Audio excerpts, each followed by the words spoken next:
I can't stand down here with y'all, and I ain't got nothing else to prove. I survived Chirac. I survived the ghetto, and you can't take that from me.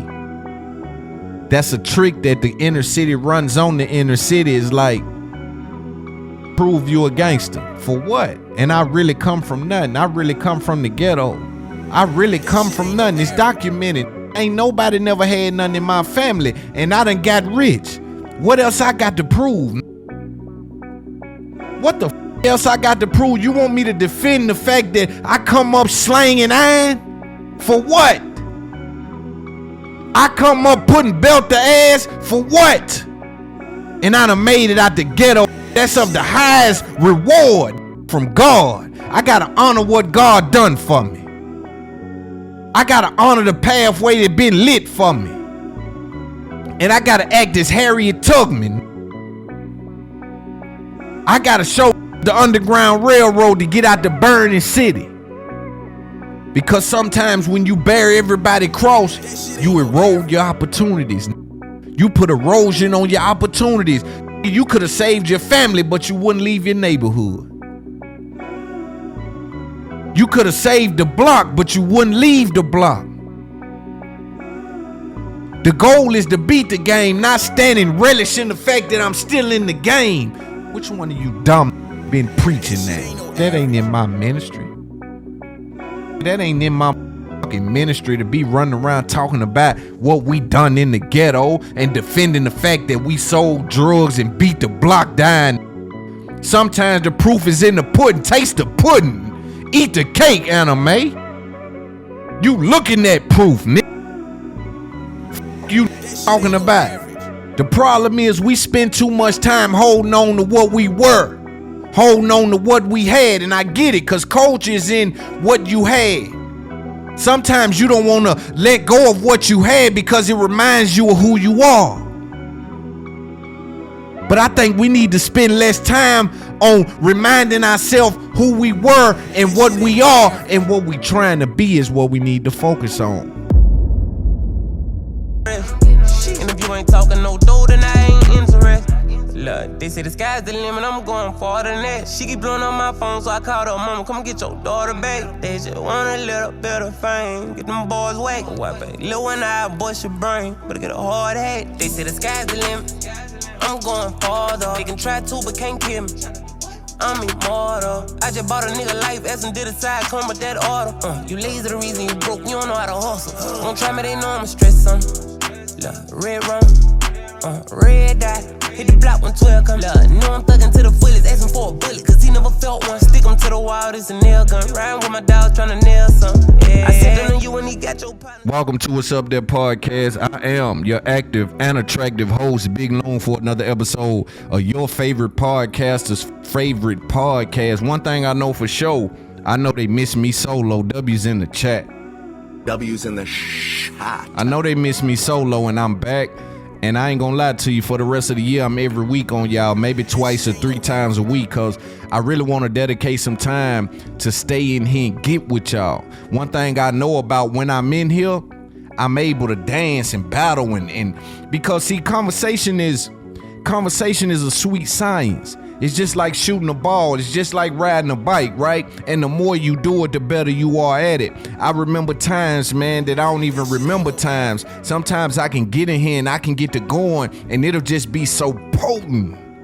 Dog, it'll be so potent. I can't even tell you where I drawed it from. For those of y'all who looking for the rest of the catalog, it's only on patreon.com. 119 episodes of solo podcast. Before I done a little baby interview or did any interviews with anyone, that's when I was really harnessing my skills and putting myself in a situation where I can get on this mic dolo by myself and hold an audience. And I know so many people really and truly miss that from me, because every time I'm out, people really come to me about that, like, Loon, we miss you solo, bro. We want to hear from you solo. We love the interviews, and I can tell by the numbers, the shares, the comments, the interviews are gonna always go up.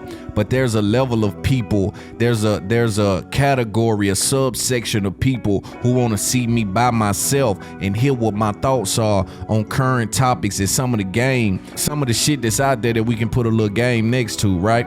So I'm gonna continue continue to do that, man. Let's do a little housekeeping. If you're not on Patreon, come there. www.patreon.com. It's up there, podcast. We are starting to do a call-in show on Thursdays. I think I'm going to choose Thursdays. It'll be one day a week. We're going to do a call-in show where people call in and give us current topics, or we just debate topics, or we just talk about what's going on in the world, or going on in your life, right? We tap in with the people. We're going to do maybe an hour of that. That'll be exclusively behind the paywall as well. And so again, I thank you guys so much for being just instrumental in my life changing as I battle the industry. And when I say battle the industry, I never want that to come off as like I'm in some kind of situation where I can't handle what's going on. What I will say is that I'm in a situation where there's a lot of new information needed. There's a lot of pathways that I don't know about that is yet to be discovered. Maybe there's a lot of relationships and things that I'm not the best at harvesting. In the industry, I'll be completely transparent and honest with you guys. There's a lot of fakeness in the industry. There's a lot of, yo, give my number, dudes don't answer. I don't know how to take that because I really come from a place where those kind of things are not even in the scenario. I'll just tell you, bro, I don't even be giving my number out like that. Or I'll tell you something that you know ain't true. I don't even got no phone. I don't even carry no phone, but I'm not gonna give you my number and I'm not gonna answer that number. For me, just little things like that. I think you have to remove yourself from being emotionally attached to those things. But here's a trick that I noticed in particular with rappers, right? I also believe no one owes you nothing. Because I'm in a situation where dudes think I should owe them, or I should kick back this or do that. And that's not necessarily the case. But the second part of that, and I want to spend a little bit of time on that before we get into the topics, is while no one owes you nothing, that includes lies. See, that's the problem. A lot of these to get a little fame, get a little money, and then they'll hide behind, man, he acting like I owe him something. Now, you don't owe me nothing, not even the lies you telling me. You see what I'm saying? You ain't got to tell me, Loon, I'm gonna come on the platform, Loon, I'm gonna come do this, Loon, we gonna do that. You ain't even got to, you don't owe me nothing. And that includes the lies that you be peddling.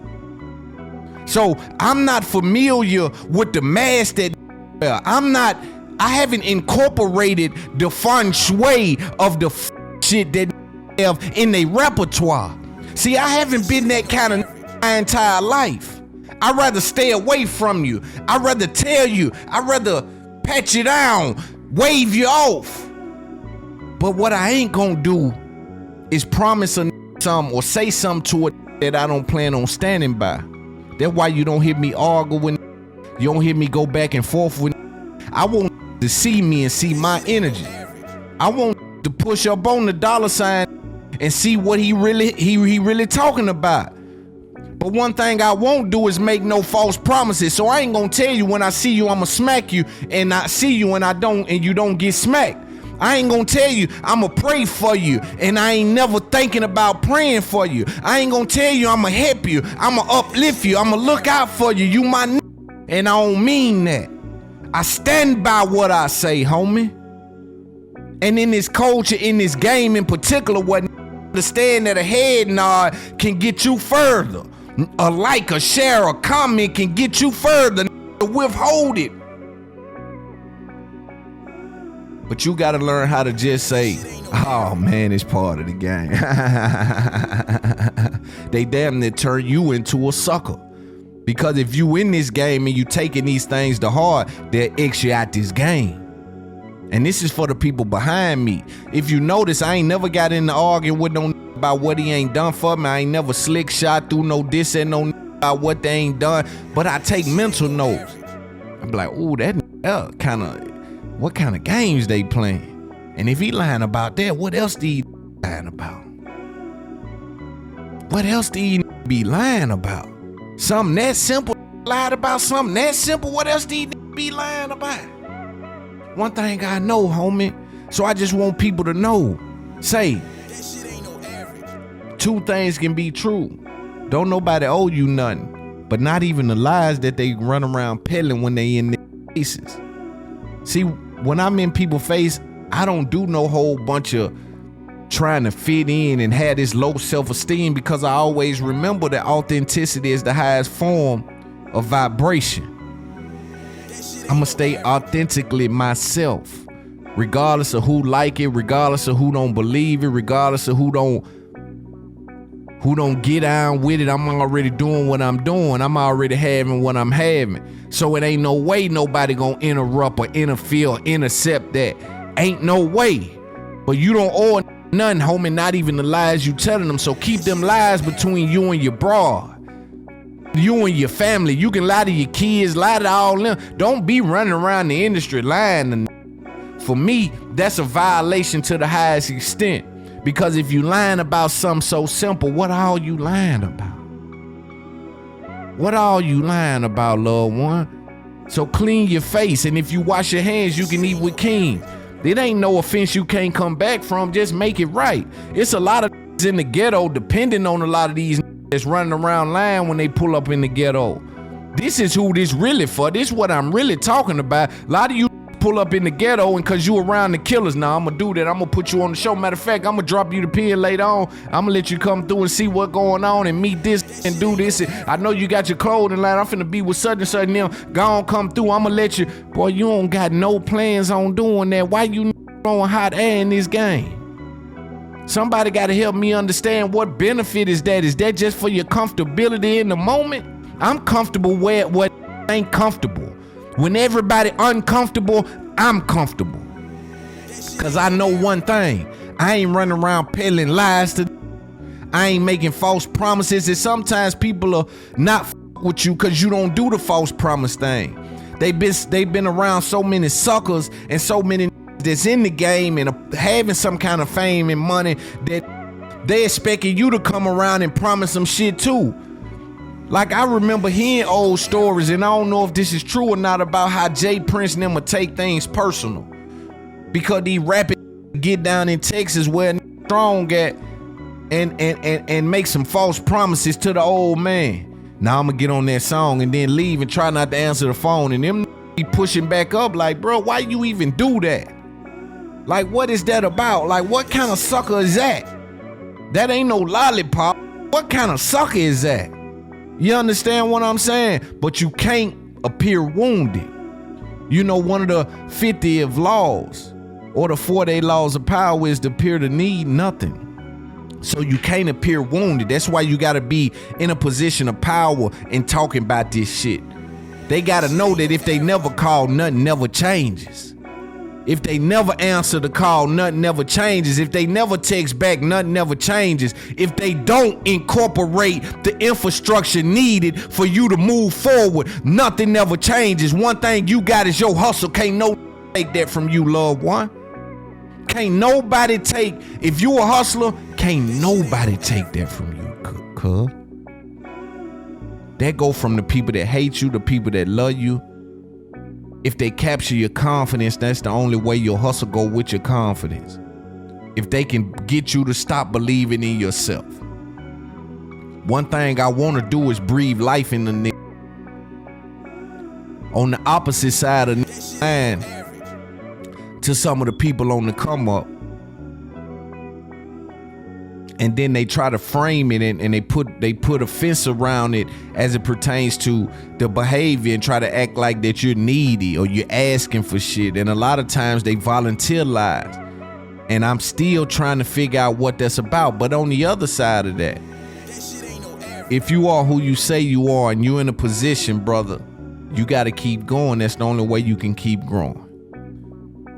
So I don't want to get in their head about what is happening. What did I do? Why dude acting like that? And what's going on? Especially if the relationship doesn't have enough equity for the conversation to be had. You just got to keep it moving. But don't nobody owe anyone nothing, not even the lies that they run around peddling. I want to breathe life into people who are out there hustling and trying to make a way and let you know, that on the other side of your hustle is everything you ever wanted. And there's a scenario where you get in this game and it's information based. The talent go out the window at a certain point. Like, I ain't gonna lie, I just left LA and I interviewed G Herbo. This was Lil Baby was on the last show as it pertains to the American leg of his Wham World Tour. And so there was a lot of rappers out there, and I was out there with Herbo. Me and Herbo had a great conversation that's coming to us up that podcast soon. And I'm particularly interested in those guys that come out of Chicago. You know, the Herbos, the Chief Keefs, the Dirks, all of them, right? Because I understand that coming out of Chicago isn't really like coming out of any other city. That doesn't mean that there isn't violence in any other city.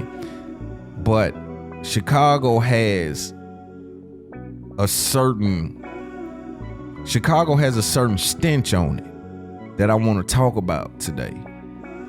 And coming off this interview with Herbo, man, and just looking him in his eyes and feeling his demeanor and where he has came from, I just digested a lot from that. Because I know being in a war zone isn't normal until it's normal. It's abnormal until it's normal. The shark don't know whether it's in the fish tank or in the ocean. Long as you keep it in water, it know how to survive.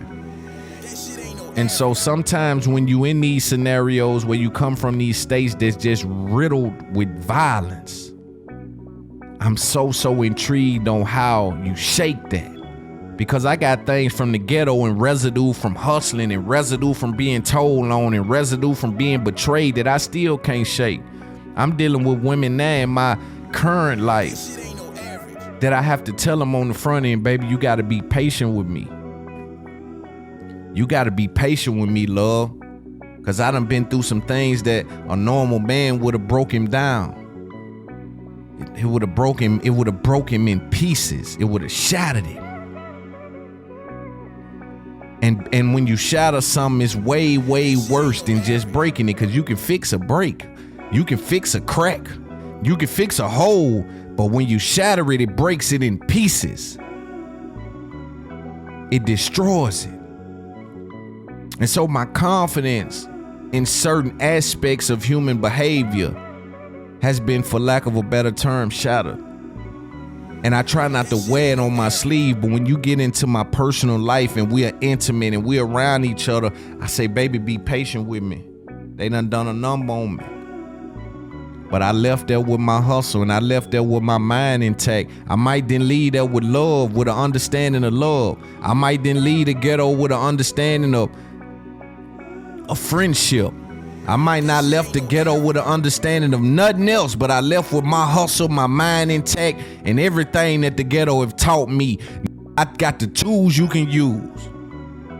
Yeah, I got the tools you can use. So I just ask that people who are dealing with me on a level outside of this entertainment or outside of, right, dealing with me intimately. And that just doesn't mean sex. That means if we talk regularly, if you see me start to veer off and get confused about some of the things I'm seeing, right, you got to be patient with me. I've been through hell. I got residue from the underworld, real life residue.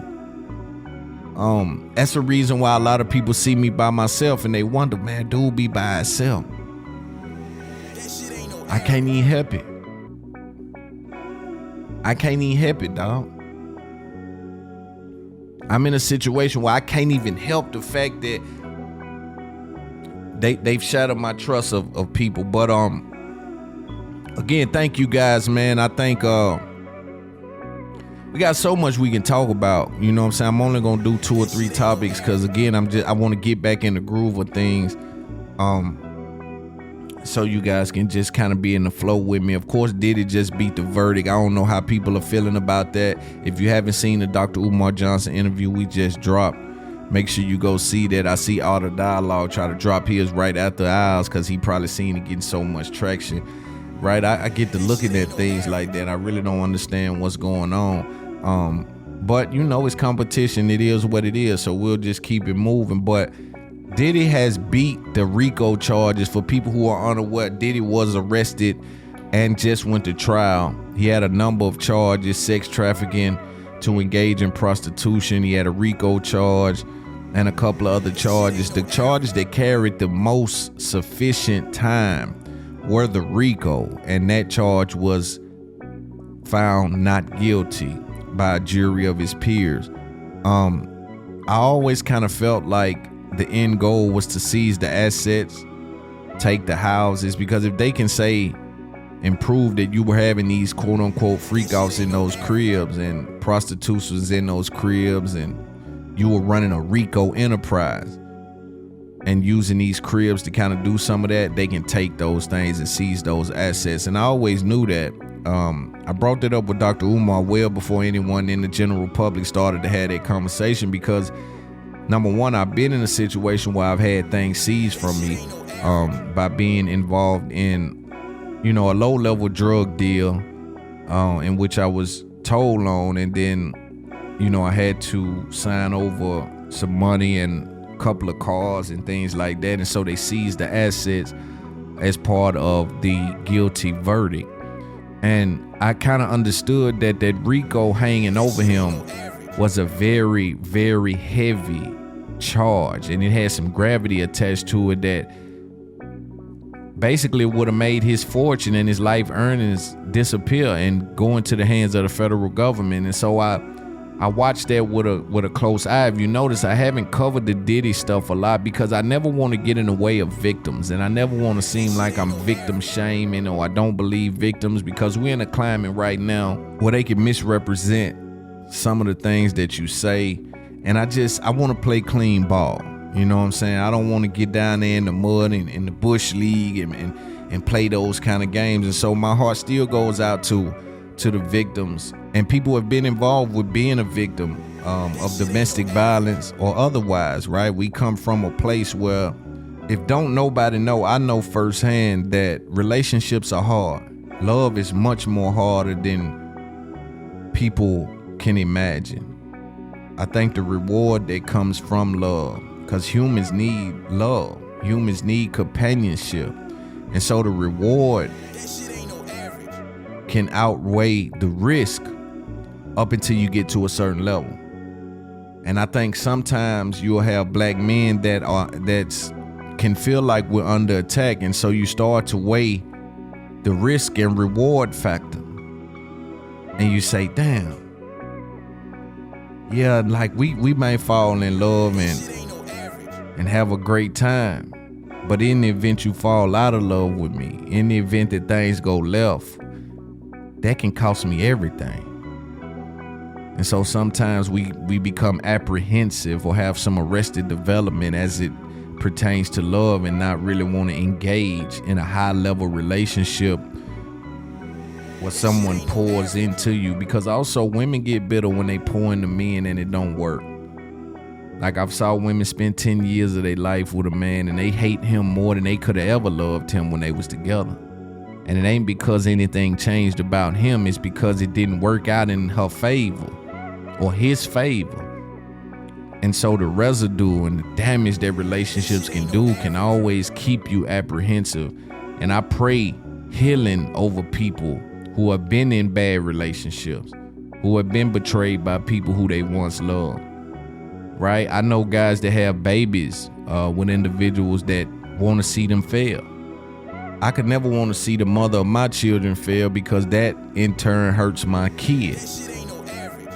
But I do know that there are some women out there that do want to see their baby fathers fail and fall on his face and look dumb to the public. And for me, that says a lot about your characteristics. You put the man in a hard place, because sometimes the man wants to respond and he wants to be just as vindictive as you.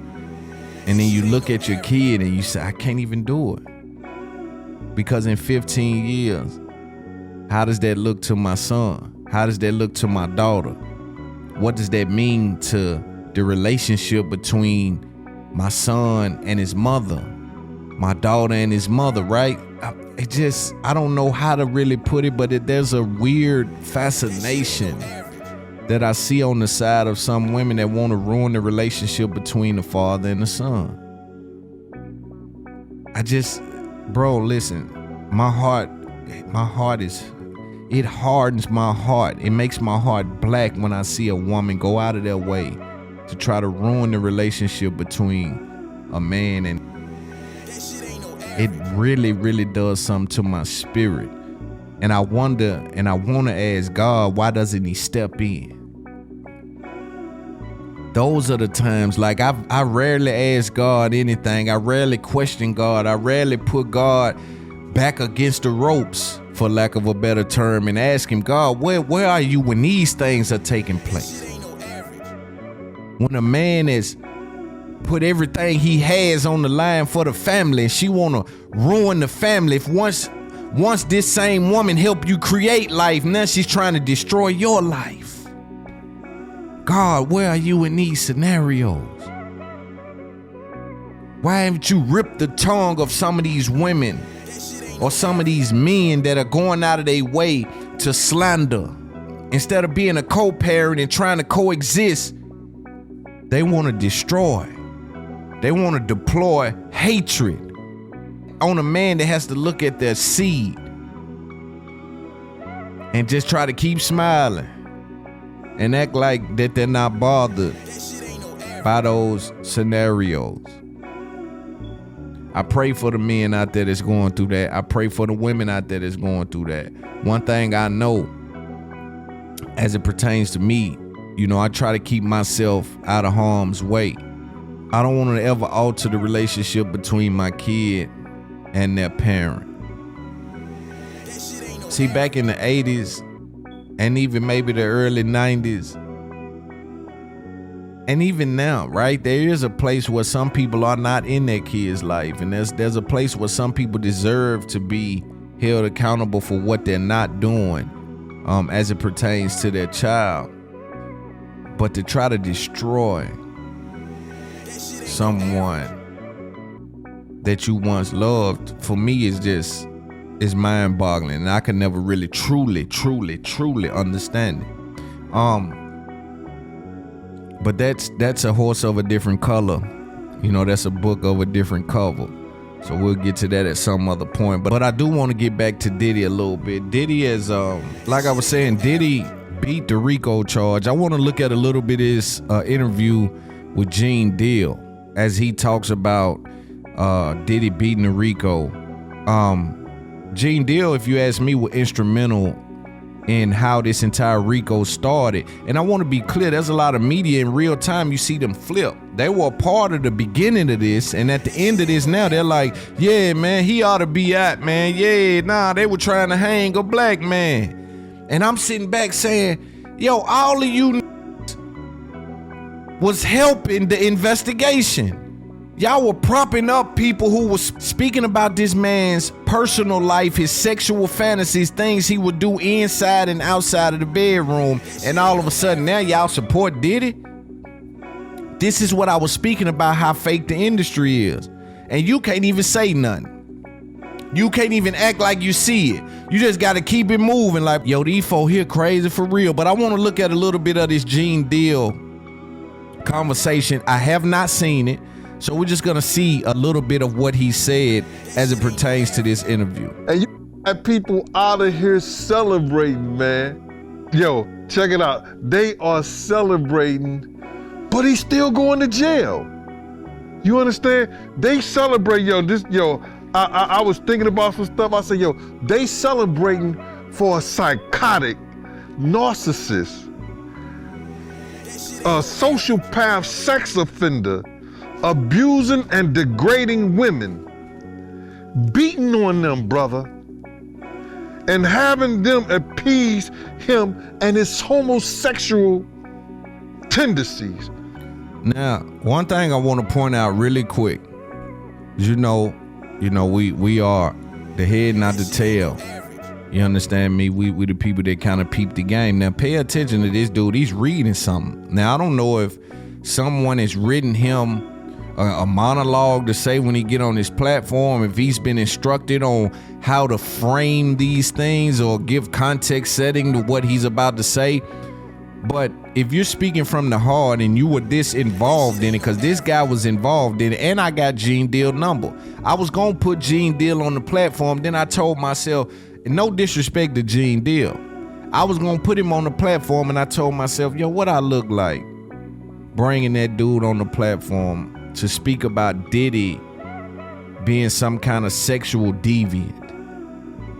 I don't want to be a part of tearing nobody down. Now, holding people accountable is one thing, and I think the court process he had his day in court, and they found what they found, which he was guilty on 2 charges. But I had several opportunities to fly Gene Deal down, get him on the show and speak, and now I might actually speak to him and push back on some of his findings, some of the things he said, because when I notice when they go on some of these platforms, and I believe that's kind of what makes us unique in the market, is that when you come on my platform and we have that relationship, I'm able to push back and I'm able to have a real dialogue about some of the demonstrations that you put out to the public. And sometimes we come to find out that there's a lot of dysfunction in your diatribe, in your dialect, you see? And with Gene Deal, you know, my next question would have been to him out of this would have been, what are you reading? Did you write that? Did someone else write that? Like, that would have been the first thing I wanted to know, because again, I'm just an organic, real person. I don't take notes and I don't dance unless I like the music. You understand? So I'm just one of those kind of guys, and I think this Diddy trial showed me so much as it pertains to how media works, and I'm in the midst of it, and I didn't even eat off of it. Trust me, a lot of people made a lot of money off this Diddy thing. Same way with Young Thug. And this is what I say about those guys in entertainment or going through some of the harsh darknesses that they have walked through. They ought to throw a bone, or they ought to give an alley-oop, or they ought to send a thank you or a head nod to some of the guys who are out here trying to comb through the bullshit and not just position narratives to get the views and eat and eat and eat, right? Because there's so many times where, yo, you do an interview with Gene Deal and you got my kind of platform, 300, 400, 500K easily. Especially if I don't push back and I kind of just let him talk. The same with the Young Thug situation. Like, these dudes go to jail, you bring people on from the opposite side, let them tear his mouth out and say this and that. You can actually make a living like that, brother. And some people have integrity and so they won't do it. And I happen to be one of those guys. But looking at this Gene Deal situation, the first thing I would have asked was, yo, is anybody writing this for you? What is that? What's going on? But in media, they don't give a they just want the views. They just want to keep building the platform, right? They don't care nothing about if you've been told what to say, if you lying, if you telling the truth, because I also find it interesting that the feds never brought Gene Deal on. All of the hours and hours of conversations and allegations that he's been able to put down on interview after interview and after interview, and the feds didn't bring him in for one thing. But guess who will bring him right back? These platforms. They'll bring him right back. Even if the feds don't find him credible enough to put him on the stand while they're trying to send a man to jail, rightfully or wrongfully. But they don't find him to be credible enough to be on the stand. But guess what he's credible enough to do? Get on these platforms and get hundreds and hundreds and hundreds of thousands of views. So I may have a conversation with Gene Deal coming soon, just because I want to push back on a little bit of what he has put out there. And I didn't want to do it in the midst of court, but pay attention. By letting random men, prostitutes, male prostitutes, brother, ejaculate their sexual juices on them so he can lick them off. Is this what's happening in the fucking hood now? Is that what's good in the hood? Tell me, is that what's happening in the streets, brother? Is that what the industry that came down to now? They celebrating him. This is what this man is. I talked about his character, bruh. In court, we heard stuff that came up that none of us know. They out here celebrating. Yo, and talk about, yo, what Gene gonna do now? How Gene feel now? Gene good in the hood. I could go open up my refrigerator. anytime I want to. Gene good in the hood. No one is celebrating or defending Diddy and some of the things that has came out in court. Even some of the charges that he's found guilty on. I think what people are celebrating, or not even much so celebrating, I think what people are intrigued with and somewhat happy about is that the fact that they didn't get to not only send that man to jail for the rest of his life for being quote unquote freaky, because even with what he just said, there's a bunch of freaky shit that's going on. I don't co-sign all that. Yeah, I don't need all that. I don't even want all that going on in my bedroom or my bathroom. You hear me?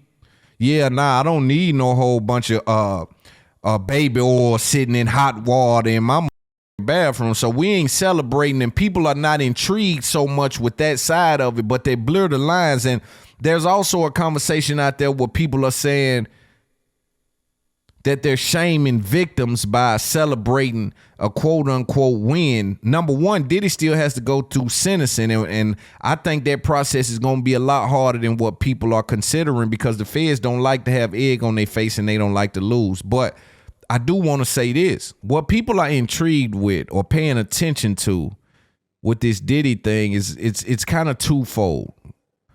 One is they hit him with a RICO charge and he was just one person. So in the history of the RICO, I'm not even sure that it's been applied in that way. It's almost like they misused the law in that particular situation. And we also know the RICO to have a high percentage or a high conviction rate, in particular with the feds. So there's people who are paying attention and saying, yo, they hit him with the RICO and it's the feds. And he didn't get found guilty on that. And so your history plays into account. The feds have this Mike Tyson-like knockout punch. When they get you, bro, it's gone, bro. They got a 98% conviction rate and this and that, right? And they play games. You know of people that's in jail with the 922G, and in certain situations in federal government and federal court where you say, boy, you supposed to beat that, but you don't get a chance to beat it because of the way the laws are written and applied. So I believe that people are surprised that Diddy was able to overthrow the charges that were threw at him. It ain't that co-signing that he had baby oil and man juice and he wanted to do this and that with Cassie. It ain't that people are saying that. People are saying is, yo, they came for that dude. It's like when you first saw Suge Knight get into a fight and some knock Suge Knight out. Or if a knock Mike Tyson out in his prime, it's like, oh shit, we ain't never expect. What? I saw the whole industry give up on Diddy. The entire industry said he was done.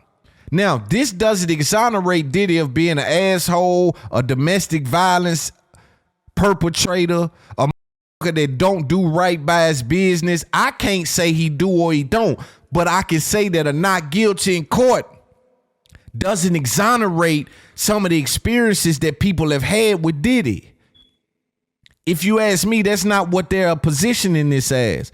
What they're saying is, yo, Mike Tyson in his prime came for dude and he knocked him out.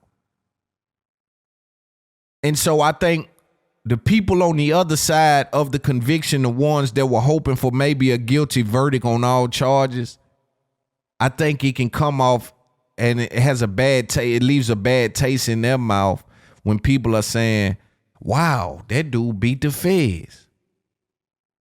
Knowing that all of his assets, his fortune, and his life earnings would have went with the federal government. The stakes were extremely high. The rush you get when you gambling and you a degenerate gambler, or you like Aiden Ross and some of these that are bet of $5 million in a day. Yo, you get a rush when the stakes are high. There were people invested in this case from a level that I couldn't even understand. And so the stakes were extremely high. People understood that the $50 million house in LA was coming with the feds. The $50 million crib in Miami was coming with the feds. The jet was coming with the feds. Even Diddy understood that. That's why he was trying to liquidate some of it before they actually charged him. As he was getting closer to selling those things, they moved in. because they know, oh, he trying to liquidate some of this shit that he know gonna come with us. And then the question becomes, is the bad boy catalog coming with him if they would have convicted of RICO? So again, the stakes were extremely high. I just don't want people to blur the line, especially as it pertains to me. I'm not here sympathizing with Diddy. I'm not here shaming victims. I'm here saying the feds came after that boy and he beat the feds. And if you ask me, that was a tall task. That was a hard sell. In particular, at the beginning of this case, you saw people that worked for Diddy gave up on him. You saw companies that he gave a lifeline started to speak about things that could have helped the federal government put him away. But they applied the RICO law, if you ask me, in a way that just wasn't going to be conducive to the charges that they presented or the evidence they presented. And so, again, I want to make that clear. I'm not saying, or I don't think, for the most part, and I can't speak for everyone, but I don't think people are intrigued with the fact that Diddy is a freakazoid and got with these men and male prostitutes. That shit don't go away. He still got to have a conversation about that when he get out of there. That don't just go on the back burner. I don't think people are intrigued with that as much as they are with every person I see the feds they get a conviction. I ain't never saw nobody beat the feds. The mob couldn't beat the feds. The mafia couldn't beat the feds. Yo, bruh.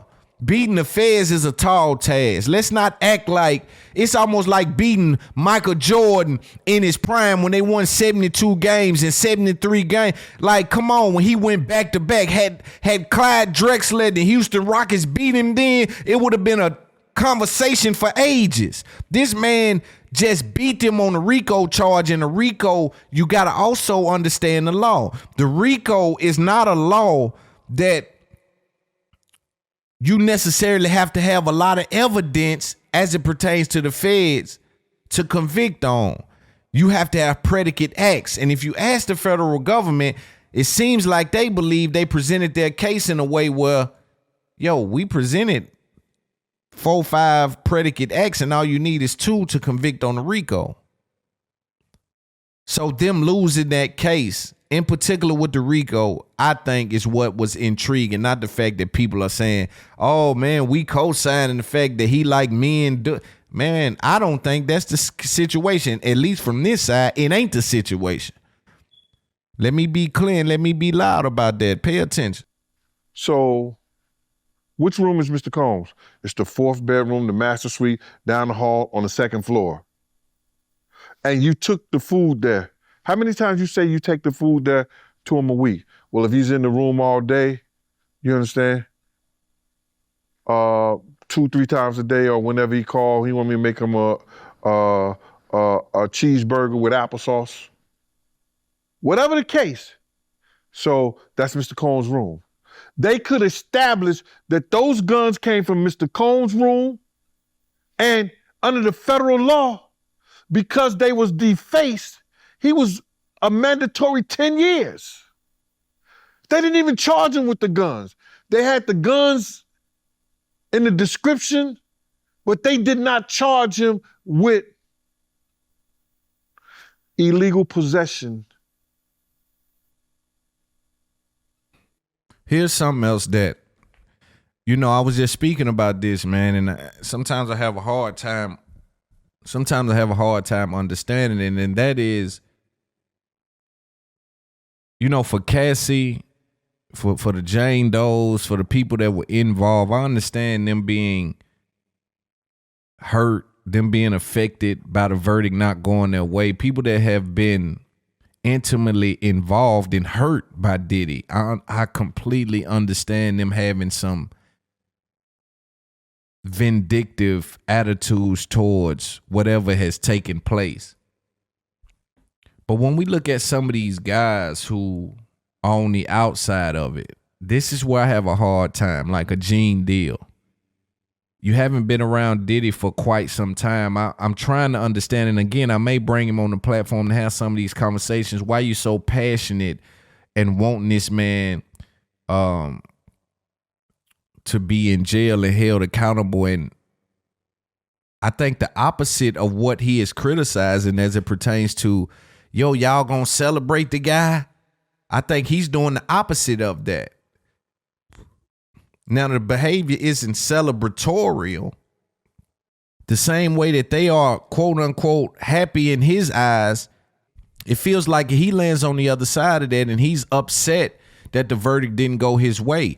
And so if that is the case, I don't understand how he doesn't understand the emotional factors that are in place with this, because you're clearly upset that the guy didn't get found guilty. So the opposite of that is people being happy that he was not found guilty. And so you guys are two peas in the same pot.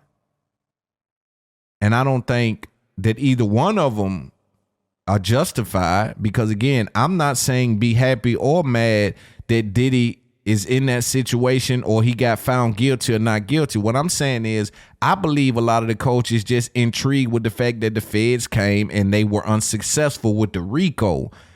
This may be one of 10 cases in all of history that is beating the RICO, son. They made the RICO because John Gotti kept on whooping them with these regular charges. And so there's a history behind the charge. And I just think that it's important that people distinguish the difference between what they're viewing. But it feels like even with him, why they didn't charge him with the guns? They could have got him with the guns. It's like, yo, brother, why are you so invested in this man being put away for the rest of his life? You already made a lot of money off interviews. You aired out everything you possibly could have known about the. This is when it starts to feel vindictive.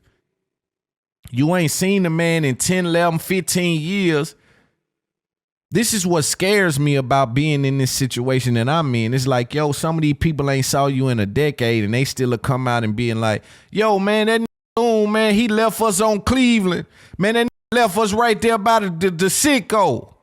Like, damn, homie, we ain't seen each other in 15 years. Y'all still thinking about that?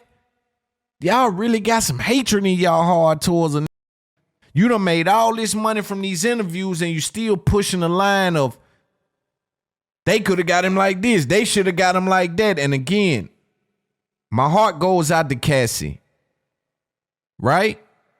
Even though I do believe that Cassie is in a very unique situation, and we're going to talk about that here in just 1 second. And any of the victims, and any victims, my heart goes out to victims. But when the federal government put the case in front of a jury of his peers and they come back with a verdict that's not in your favor and you were not sexually assaulted, that's what starts to make me think, brother, did Diddy ever, like, let's have a real comment. Do you need to heal from, was Diddy ever like, because it starts to feel like that some of these people on the outside are doing more than just commentating on the trial. And if you care that much about people who you say that he has victimized, go take care of the business. You a man. You doing no interviews ain't helping it. Go take care of the business.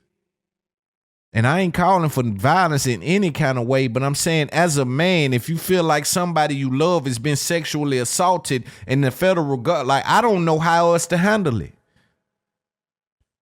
You see what I'm saying? But it starts to feel weird, and there's weird energy surrounding some of these men. I even see over on Vlad, and salute to Vlad. I have no issue with Vlad. But I see Vlad is interviewing 5 and 6 sex workers that's surrounding Diddy, and he keep asking about hey, so what did he do with the nut? Where did you ejaculate at? And I'm saying, damn, family, I get 1, I get 2, but damn, we up to 4 and 5 sex workers, men. You want to hear that much about? We've heard the story, bro.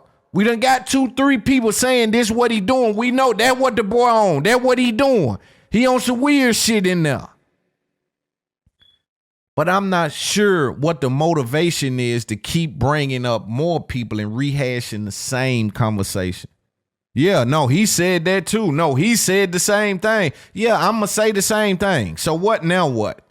You just got another here saying the same thing. I'm like, even with Vlad, if I have a conversation with him, I really want to ask him about that. Yo, what is that about, brother? Help me understand what the motivation. Are you that intrigued with the fact that it's already been solidified? They've already validated that that's what he was doing, some weird, freaky, dumb shit. Why do we need 5 different people saying the same thing? That's my question. Pay attention. But I know this for a fact. He ain't getting no time served. He ain't getting no less than 5 years. He's gonna get the mandatory minimum, or he gonna get more. He's gonna get the mandatory minimum, or he's gonna get more. Point blank. So all you people that's celebrating and want to know how Gene Deal feel, I'm all right. We're going to get off of Gene Deal. Let me say this just in response to what he just said. There is no mandatory minimum on the charges that Diddy was convicted of. That's 1. 2, there is a possibility that he gets time served. I do understand the argument that the feds are going to fight him getting time served. I do want to be clear about that for anyone that probably does have their hopes up. And for Diddy, I think they need to kind of center his expectations and give him some realistic expectations that, listen, we're going to do our best, but the government is going to put up a fight. They have a 20-year window to work with. Diddy doesn't have any real criminal history that they can use against him to boost some of the sentencing up. But I do believe that they're going to fight tooth and nail to get as much time as they can from Diddy. I don't know how the law works, if they can retry him on something else, if they can bring new charges. But I am in a situation where I do believe the federal government is not happy with the outcome of this trial. Diddy is a marked man in the feds' eyes. And I don't think they take this laying down like they fought against the bail. When you listen to the judge on the day of the verdict, because I was on the plane coming back from LA, and I'm listening to the judge or listening to people read what the judge is saying. And at first it felt like he was leaning towards letting Diddy out. He was like, you don't want to go back to MDC, Mr. Combs. And Diddy like, no, damn sure don't. So for him to even have that conversation and that line of questioning, that's what I always tell people, that pay attention to the questions. The line of questioning can kind of tell you where someone's heart and mind lies. And it's very important that you are intuitive enough to pick up on some of the stuff that they're putting down. In particular, in that situation, I felt as though that he was leaning towards letting him out on a bond if it was just him. But then the feds came back with their documents, and the fact that he basically admitted to being a domestic abuser. Part of his defense in the courtroom was, yo, this dude is an asshole. He's a violent man, but he's not charged with being a violent man. They're charging him with running a RICO conspiracy. They're charging him with racketeering and RICO and some of these crimes that just doesn't fit the bill. And so they kind of used that to their advantage, and they paid the price for using that here on a bond hearing. But again, without that, I'm not sure you can just come into court and act like Diddy was innocent. You know, with the video going around with certain things being said and testified to, I think that they used the fact that he was domestically abusive on their side to kind of confuse the jury. Right? Saying, well, yeah, no, he was someone that will be on drugs, and he would have these fights with these women and do some heinous, very heinous things to women. But at the same time, that's not what he's being charged with. And so it doesn't feel like they were saying he's completely innocent and this is a sham. It's like, yo, he did some things, but they're overreaching. And there's a reason for the overreaching here. And it's because, you know, they want the fortune, and they want to seize his homes and hold him liable financially. A lot of these people are coming with civil suits, right? So they kind of went down that road. And I think some of the residue that is left over from that defense played against Diddy with trying to get a bond. The other thing I want to speak about is where Cassie stands now that Diddy has been found not guilty on RICO. And also some of the lawsuits, because in the event that he was found guilty for RICO charges, it would have strengthened every single civil lawsuit that they had in place. Basically would have made it a slam dunk, because he's been held liable criminally, which the bar is set much more higher to deem someone guilty in a criminal trial than it is in a civil trial. So the bar is still low for a civil trial, but the fact that he's not found guilty in the criminal trial kind of hurt a lot of those civil accusations and civil suits that they have in court on Diddy as we speak. And I want to be clear about that. But here's the other conundrum that I find interesting, is that while Diddy never testified, so he never admitted to any of these freak offs and sexcapades. He never admitted to any of that. But guess who did? Cassie.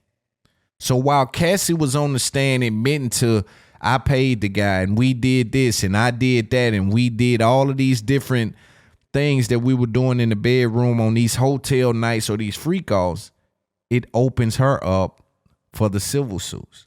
So now what do you see?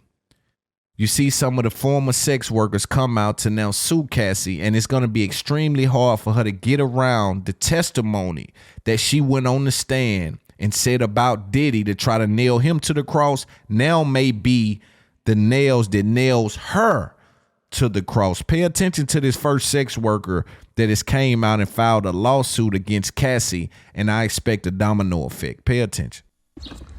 So good morning.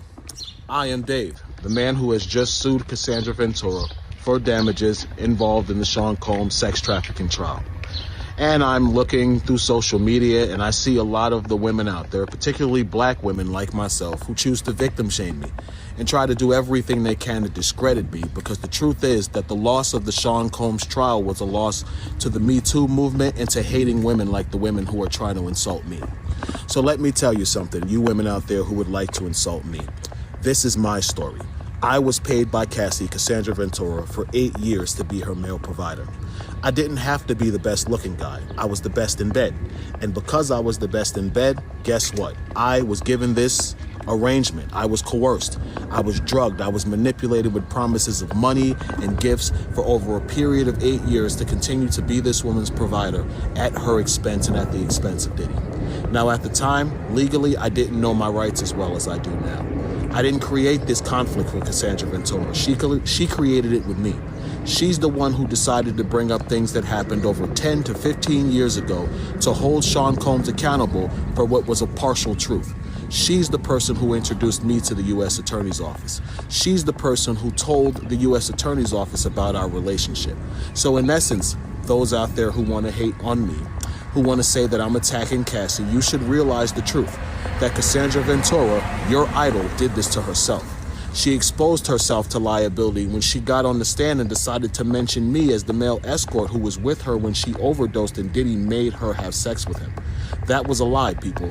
Cassie had just woke up from sleeping 8 hours. Myself and Sean Combs were exhausted. We wanted to go home. Cassie's the one who forced that sexual encounter. People, she tells you that Sean Combs made her have sex on her menstrual cycle. I can't speak for anyone else but myself.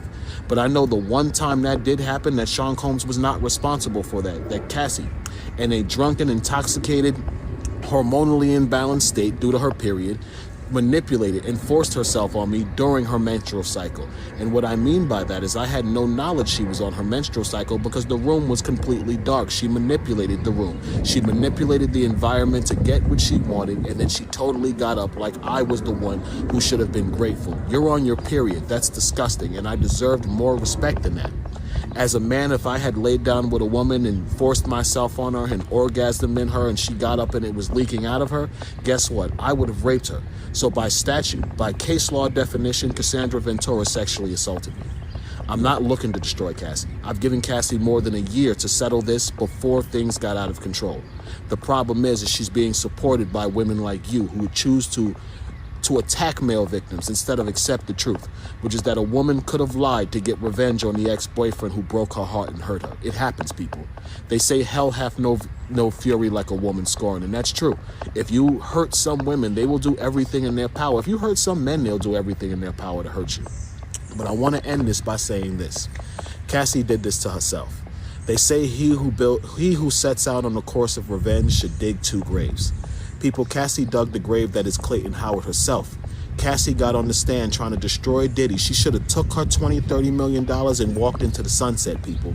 She should have never gotten on the stand and created further liability for herself by telling more of the lie that she created to get this man sent to prison for his life. She made a mistake when she got on the stand, people. She made a mistake when she got on the stand and lied about the events with Clayton Howard. Clayton Howard is a victim of Cassandra Ventura. Clayton Howard didn't ask to be in a relationship with Cassandra Ventura while she was sleeping with numerous men per week. I get it. You all think I was a nasty male prostitute sleeping with women, all different women all the time. It actually didn't work like that. To have certain types of people that can pay you that well, what you really have to do is you have to focus on people who are affluent. And affluent people don't engage in activities like that. So I might have had a client once a month. The truth is I was only a male escort for 2 years. I continued in the profession because Cassie and Diddy continued to pay me very well. And I was an ex-con. I needed money. Yes, I was trapped in a situation. I'll admit that. I didn't know what to do. But does that mean I should be victim shamed because the same thing that happened to women all the time happened to me as a man? No. And for those women out there, for you black women who choose to shame me as a black man for telling my truth, you should be ashamed of yourself. That's probably pretty much all I have to say. You will not see me too much in the media. I don't need the public to believe me. I just need a jury of my peers and 12 people to believe me in the court. And thanks to the testimony of Cassie during the trial of Sean Combs, I have that. Thank you for watching. Stop victim shaming. Thank you. I almost puked, but let me stay focused. I ain't even gonna lie to you, dog. I ain't gonna lie to you. I almost puked, but let me stay focused. I almost puked, but let me stay focused. Number one, this is what to me is what was Diddy getting these folks at, man? This nigga here got the white frost, you know what I mean, like a smoking back to back to back to back, just got up out the bed like, bruh, come on, what y'all was in there doing this? That's what be freak nasty to me. Like, slime, y'all was in there on some slimy shit, home. Like, y'all had these kind of in there. Man, come on, man. Hey, man. I'm thinking they players, man. What they doing, man? And shout out to the homeboy. He finna get paid. You know what I'm saying? He definitely gonna get paid. And when I say shout out, I mean I see what he doing. Salute to what you doing. Because, again, he's a victim as well. And, again, I said my heart goes out to all victims. But I think that this is a cautionary tale. Because while Diddy did not get on the stand and admit to basically any involvement, there is hours and hours of testimony of Cassie being the one that paid prostitutes, linked them up, called them when Diddy wasn't there. It's going to be extremely hard for her to keep that $30 million. So now at the end, there is a scenario, there is a world where Cassie may be drained of her finances that she got through this by other people like these sex workers who were involved. Because if he wins, I imagine someone else comes out and another person comes out and another person comes out because Diddy still has a fighting chance in court with some of the best lawyers in the world. Cassie, if you're asking me, has no way to go around what she testified to. And the not guilty verdict lends itself to Diddy's defense. And the testimony from Cassie lends itself to her being not only involved, but a co-conspirator. And it came out of her own mouth. So there's no way to backtrack or backpedal or to deny those things. And I think she's in a very weird place as of now. And I know she's confused. Because she gets on the stand and thinks like, yo, I'm getting on the stand and I'm sure that with my testimony, this is going to help do what we expect it to do, which is convict him of the RICO and the sex trafficking charges. And unfortunately for her, it just did not pan out that way. And I think it's more surprising the pool of people that they were pulling from, right? The physical appearance of this gentleman with all of the white shit around his mouth is like, yo, y'all was in there letting that bet not kiss my girl. If he kissed my girl, I don't want her no more. I don't even want her no more. If he kissed my woman, I don't even want her no more. He aesthetically bankrupt. I don't even want her no more. Really can't no other kiss my girl, but in specific, man, come on, man. And he said, man, I ain't got to be the best looking. I was in there throwing dick. You hear me? Yeah, I was in there throwing it, and she wanted it. You know what I'm saying? But I'm just wondering, Diddy, what y'all pulling from? Where y'all getting this kind of shit at? Man, this shit is some weird shit going on, man. Again, my heart goes out to all the victims. We're going to move on from this. This really wasn't even on the docket. I really wanted to speak about Chicago, and we're going to get to Chicago right now. So before we roll this clip from the news up in Chicago, I just want to let you guys know what happened. A mass shooting erupted outside of Artist Restaurant and Lounge in Chicago, River North, right after rapper Mello Buckz was holding her album release party for Hollywood. At around 11 p.m., a dark vehicle pulled up with multiple people inside, opening fire into the crowd. 4 people, 2 men, 24 and 25, and 2 women, 26 and 27, were killed, while 14 others were injured, some critically injured. Among these victims was Mello Buck's boyfriend and a close friend. Police recovered both handguns and rifle casings with no arrest yet. They're calling it cowardly and possibly targeted. The venue has since been shut down pending investigation. I want to roll this clip from the news up in Chicago before we get into some of the commentary. And I send my hearts out to Chicago. We're going to have a real deep conversation today about this. Pay attention. We begin with breaking news out of Chicago's River North neighborhood. That's where police say 18 people were shot in a deadly mass shooting overnight. NBC5's Sandra Torres is live for us at the scene near Chicago and Franklin. Sandra. Hey there, Lisa. We have confirmed with Chicago police exactly what you just said. 18 people shot, 4 people dead after this incident that happened here outside of a restaurant lounge on Chicago Avenue. And as I step out of the way, you can see exactly where this is located, very close to Franklin near the L stop. And right now, all you can see, all that's left is the red carpet that was outside of the establishment for a party that took place last night here for a local female rapper. Now, video shows a chaotic scene moments after the shooting took place, with police on the scene and people trying to get help for their friends and loved ones. Chicago police confirmed that around 11 p.m., someone started shooting from a dark-colored vehicle towards the crowds that were outside, again, for this party that was for rapper Mello Buckz. She is a local rapper here, and she posted on social media that her boyfriend and a friend were shot. We have confirmed with the mayor's office of community safety that the rapper's boyfriend and best friend both passed away. Now, here's how people in the neighborhood near the scene reacted, seeing victims in need of help. The gunfire, and then the next thing you know is a whole bunch of police officers driving by fast, ambulance, fire and rescue. Traumatized. I mean, I'm just shocked.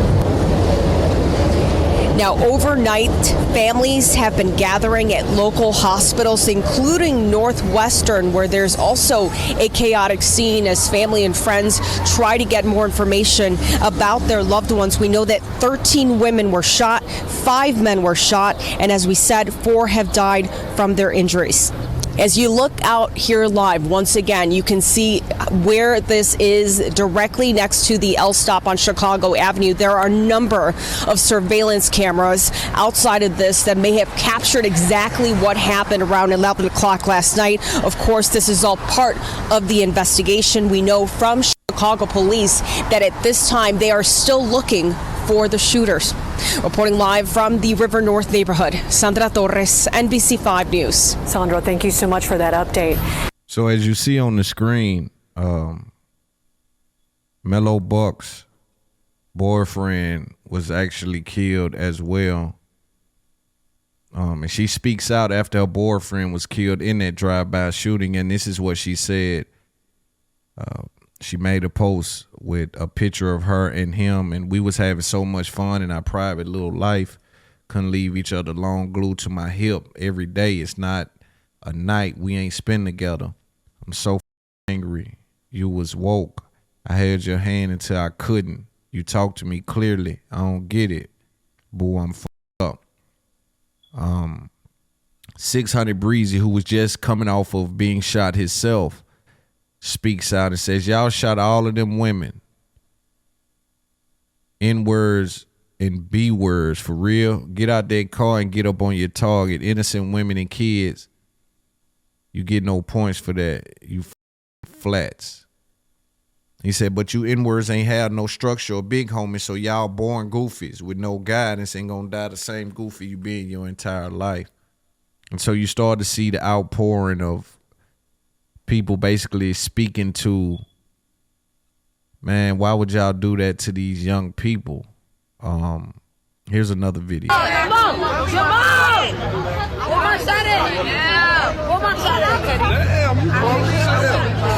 up.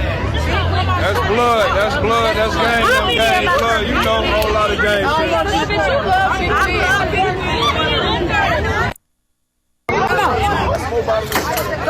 So you would notice that they would drop it. They would drop in their location, and different things like that, which was very interesting. I don't want to play the video of the actual shooting, but here's some of the aftermath.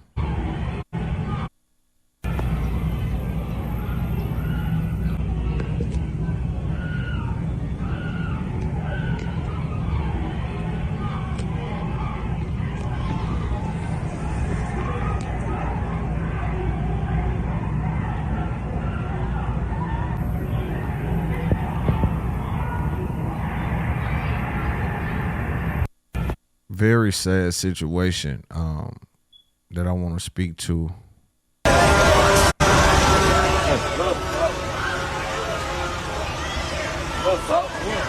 You got to cut that out because it's a little too gruesome. Here's a post from Mello Buckz. Also, damn shorty, my dog, my brother. You and Vontae was two people. I'm so lost. I can't believe I lost both of y'all in one night. Best friend and boyfriend was tragically killed in this situation. And I guess today I want to have a conversation with Chicago, not even just Chicago, with our entire culture, right? I haven't been in here in a while, so excuse me if I fumble over my words or if I'm not as clear as I usually am. I'm a little rusty with being on the microphone, but I was called on to speak as it pertains to this scenario. Number one, my heart goes out to anyone that lost their lives, the people that was affected, shot, and just harmed by this situation, the friends and families of the people that even live in Chicago. There is a stench on Chicago that you can't smell from the inside. And somewhere along the lines, we're all black. We all come from the inner city. We all come from the ghetto, and we hear sometimes that, the hood is just the hood no matter where you go. And the more I hear that and I understand it, and I've been all across this country, I'm starting to think that Chicago is just a little bit different. And I don't say that in a good way. And also we got this weird obsession or this weird interaction that we have with death, with killing each other, with standing on this bullshit business. I send prayers out to Chicago as a whole because, again, I just interviewed Herbo. I'm looking forward to speaking to a lot more of the people out of Chicago who have made their way and are trying to make their way, because the mindset that you must have to have to make it out of Chicago. If, in my opinion, is a little different than anywhere else.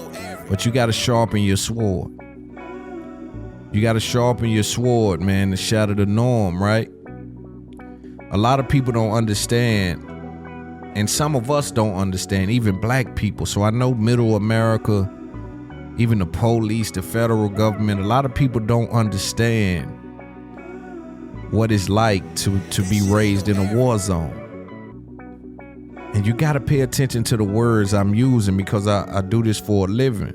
And so I'm not saying that people don't understand what it's like to be in a war zone, right? You'll have a soldier sent to Afghanistan. It's another thing to be born in Afghanistan in that war zone. And so you couldn't understand the atmosphere of Chicago, in particular if you didn't grow up there, or you don't look at it with a pair of eyes that can understand the atmosphere. That's why I said my heart, because I can talk to I'm blue in the face. You can never understand the intensity of living in a literal war zone. It's like living in the ghetto and you're a second-class citizen in your own country.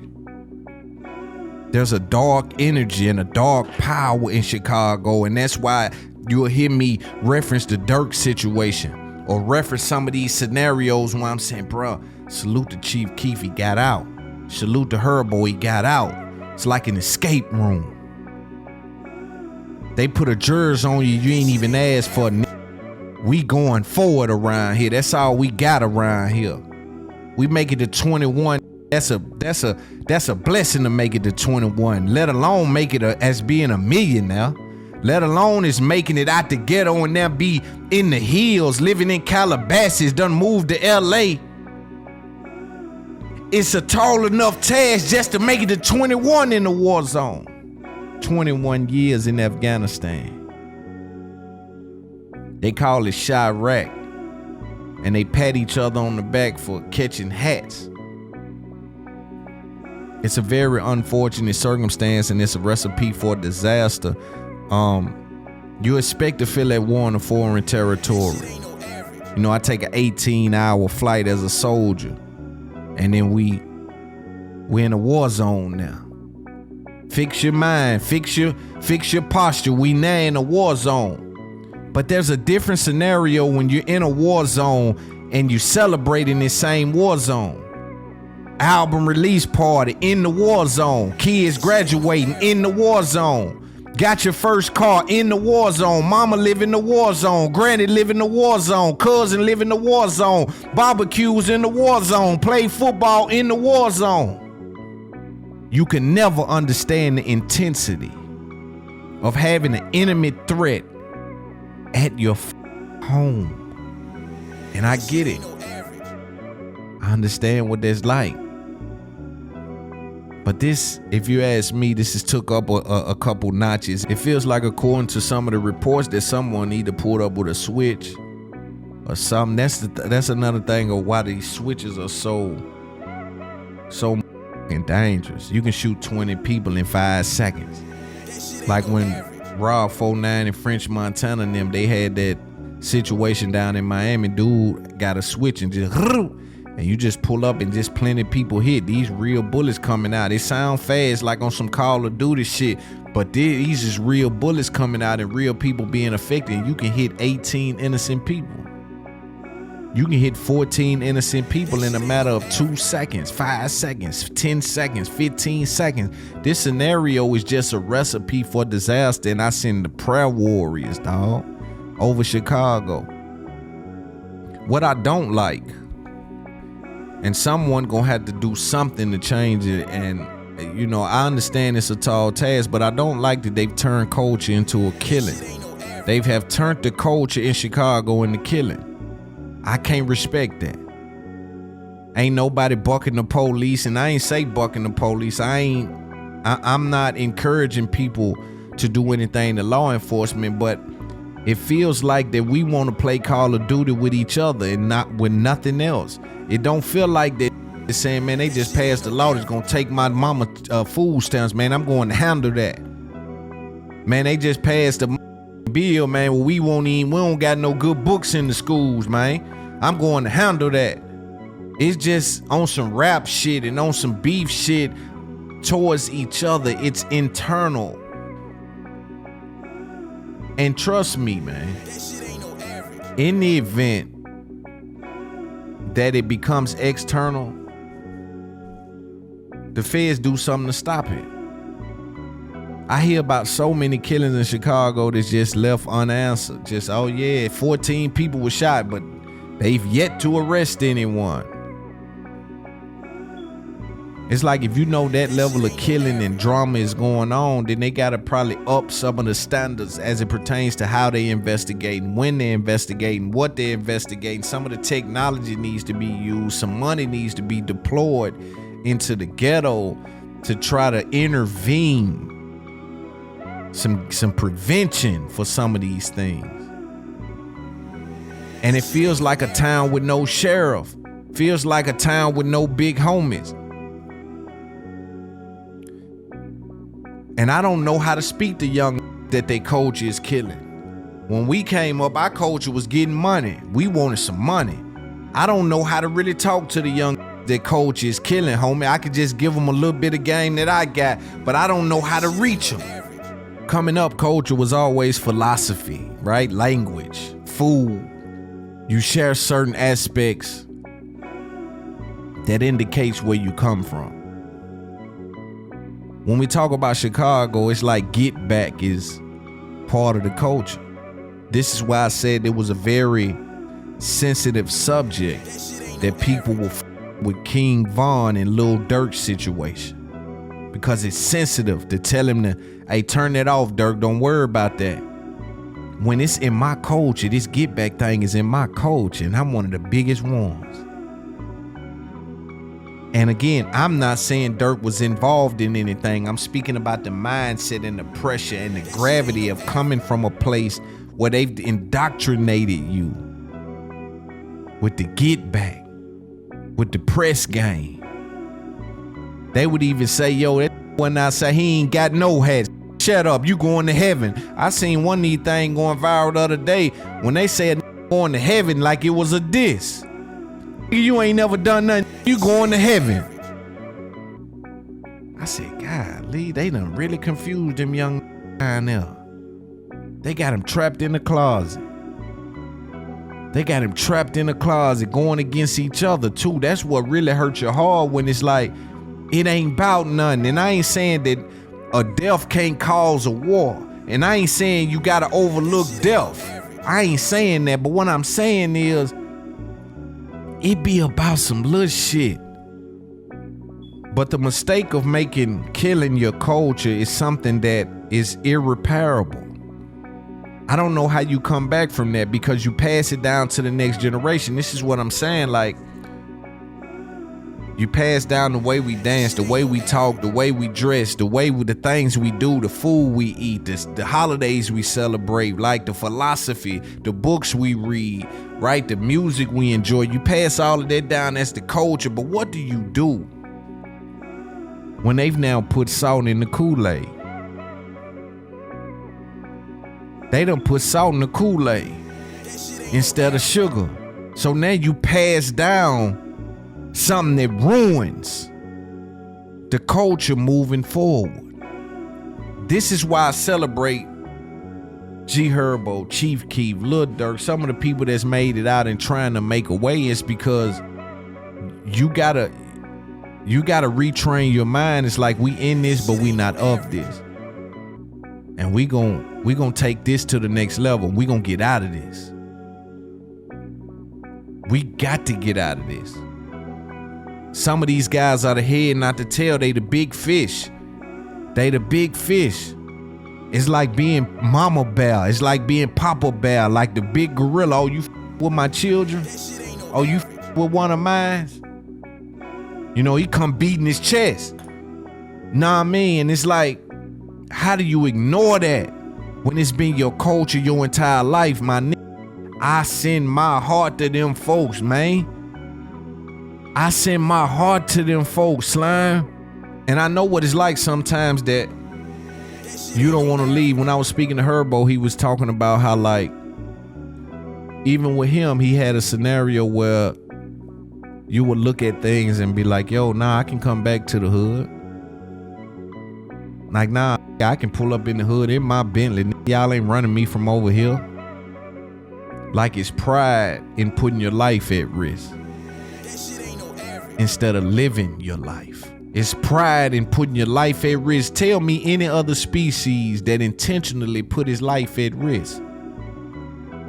There's no other species in the world that intentionally will put his life at risk to prove some kind of point. When you see a lion or when you see some of these things in the wilderness fighting, it's usually for food. These have all the food, all the resources, all the money, and go put their life on the line just to prove a point that they still got pride and ego. You fall victim to your ego. You study long, you study wrong. I can also feel pain. It's like, yo, I can't leave yet because I ain't able to take everybody with me. But you got to remember, you was in a burning building. You got to know, I got to just take what I can get. I got to just take what I can get. You got to just get what mean the most to you and get the out of there. Get what you can carry and get the out of there. Shit, maybe you can send movers and resources to try to light the pathway for others to get out. But some of the people who can lead the way find themselves not leaving yet because they can't take everybody with them. Say, when you in a burning house, when you know the house on fire, you might got to leave the PlayStation and the TV and you got to grab what's really necessary, your children, your dog, the money. You understand? You got to grab a few things and get the fuck out of this burning building. And sometimes it's pressure that I don't want to leave little brother and them. But you can always send movers back. You can always send resources back. Say, yo, homie, I gotta go. I gotta light the way. I can't stand down here with y'all, and I ain't got nothing else to prove. I survived Chirac. I survived the ghetto, and you can't take that from me. That's a trick that the inner city runs on the inner city. Is like, prove you a gangster. For what? And I really come from nothing. I really come from the ghetto. I really come from nothing. It's documented. Ain't nobody never had nothing in my family, and I done got rich. What else I got to prove? What the else I got to prove? You want me to defend the fact that I come up slanging iron? For what? I come up putting belt to ass? For what? And I done made it out the ghetto. That's of the highest reward from God. I gotta honor what God done for me. I gotta honor the pathway that been lit for me. And I gotta act as Harriet Tubman. I gotta show the Underground Railroad to get out the burning city. Because sometimes when you bury everybody cross, you erode your opportunities. You put erosion on your opportunities. You could have saved your family, but you wouldn't leave your neighborhood. You could have saved the block, but you wouldn't leave the block. The goal is to beat the game, not standing relishing the fact that I'm still in the game. Which one of you dumb been preaching that? That ain't in my ministry. That ain't in my fucking ministry to be running around talking about what we done in the ghetto and defending the fact that we sold drugs and beat the block down. Sometimes the proof is in the pudding. Taste the pudding. Eat the cake, anime. You looking at proof, nigga. You talking about. The problem is we spend too much time holding on to what we were, holding on to what we had, and I get it, because culture is in what you had. Sometimes you don't want to let go of what you had because it reminds you of who you are. But I think we need to spend less time on reminding ourselves who we were and what we are, and what we trying to be is what we need to focus on. You got an opportunity to be $100 million. We talking about what I done in the ghetto. I'm running around pulling up trying to push a line about some street shit in the war. That's when I knew these content creators run around pushing peace. You can't stop this kind of shit. You making videos and spending money on you content creators need the boo lot. This gonna take a voice. This gonna take God. This gonna take instruction and trying to get rich and still peddling this street shit can't light the way for this kind of shit. You gotta focus on who you becoming. The ghetto will trick you into trying to defend who you were and who and what you done and how you beat the game. The game was on hard coming out of Chicago, coming out of any ghetto. They done put the game on difficult. The difficulty all the way up, starting from 0 and then running up 100 of them. Starting from 0 and running up 100 bun. The difficulty is on 1,000. My mouth can't explain what your eyes see. That shit ain't no average. Don't get caught trying to put your life at risk to prove a point to who ain't gonna ride if something happened to you. They gonna post RIP, get whatever clout left off your name and gonna keep it moving. You gotta be smarter than the average bear. You gotta shatter your norm, break the tradition. I gotta go. I'm grabbing what can come with me. And I'm leaving footprints in the sand. Follow the footprints, nigga. If you ain't cerebral enough to follow the footprints, I might send for you, but I ain't coming to get you. You hear me? I might send for you, but I ain't coming to get you because me coming put too much at risk. I done covered too much ground. Rap music is part to blame too because the tradition in rap music, especially if you come from one of these cities where they know you drilling and you killing and you standing on business and you ain't letting nothing slide. See, they'll get you caught up in the protocol. But the tradition and the protocol, it works in rap because it keeps you relatable. But sometimes you lose your exclusivity being relatable to these. Don't let these trick you out of your exclusivity. I made it from the ghetto. I'm from that. I'm not of that. We in this. We not of this. We gonna get out of this and be black excellence and lead the way.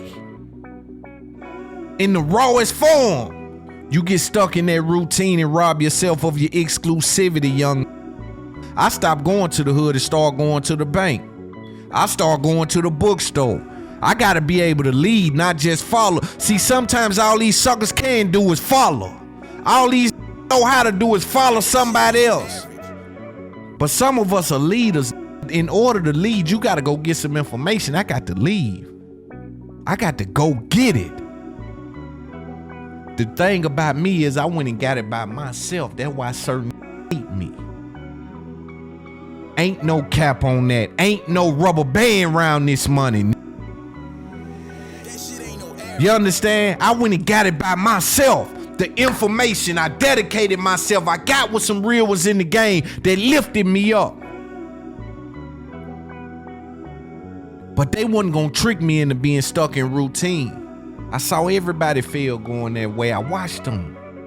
I watched play with the street shit and dominate the headlines as it pertains to street talk, and every single one of them end up in jail, and I outran every single one of them. I was just watching the finesse and free the finesse. That's my guy.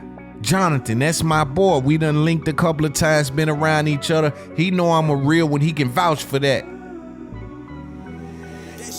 There's a mistake when we glorify the game that we supposed to separate from. He called himself rich and unemployed, while according to the federal government been playing in the fraud shit, the COVID shit. He been playing with that shit. And his background was that. You ever notice that the name of my show is what? It's Up There Podcast. If you gotta go with what I present you as far as my business, you don't know what I've done. If I've done anything in the street, you don't know what I sold. Like Rollo called himself Mr. Dog Food, all this kind of shit you playing. And I don't mean no disrespect to nobody, but y'all playing. Y'all must, see, that's the thing I'm saying. You must be kind of slow like. I'm saying we gotta lead the way, dog, not get caught in the routine. We robbing ourselves from the exclusivity. Putting the John Goddess on the back of our name and putting the John Wicks on our name, and then we really involved in shootings and shit. You playing slow out there. You playing slow ball out there, homie. The white boy that's scamming and scheming, got a suit on, running a business, he'll never mention it.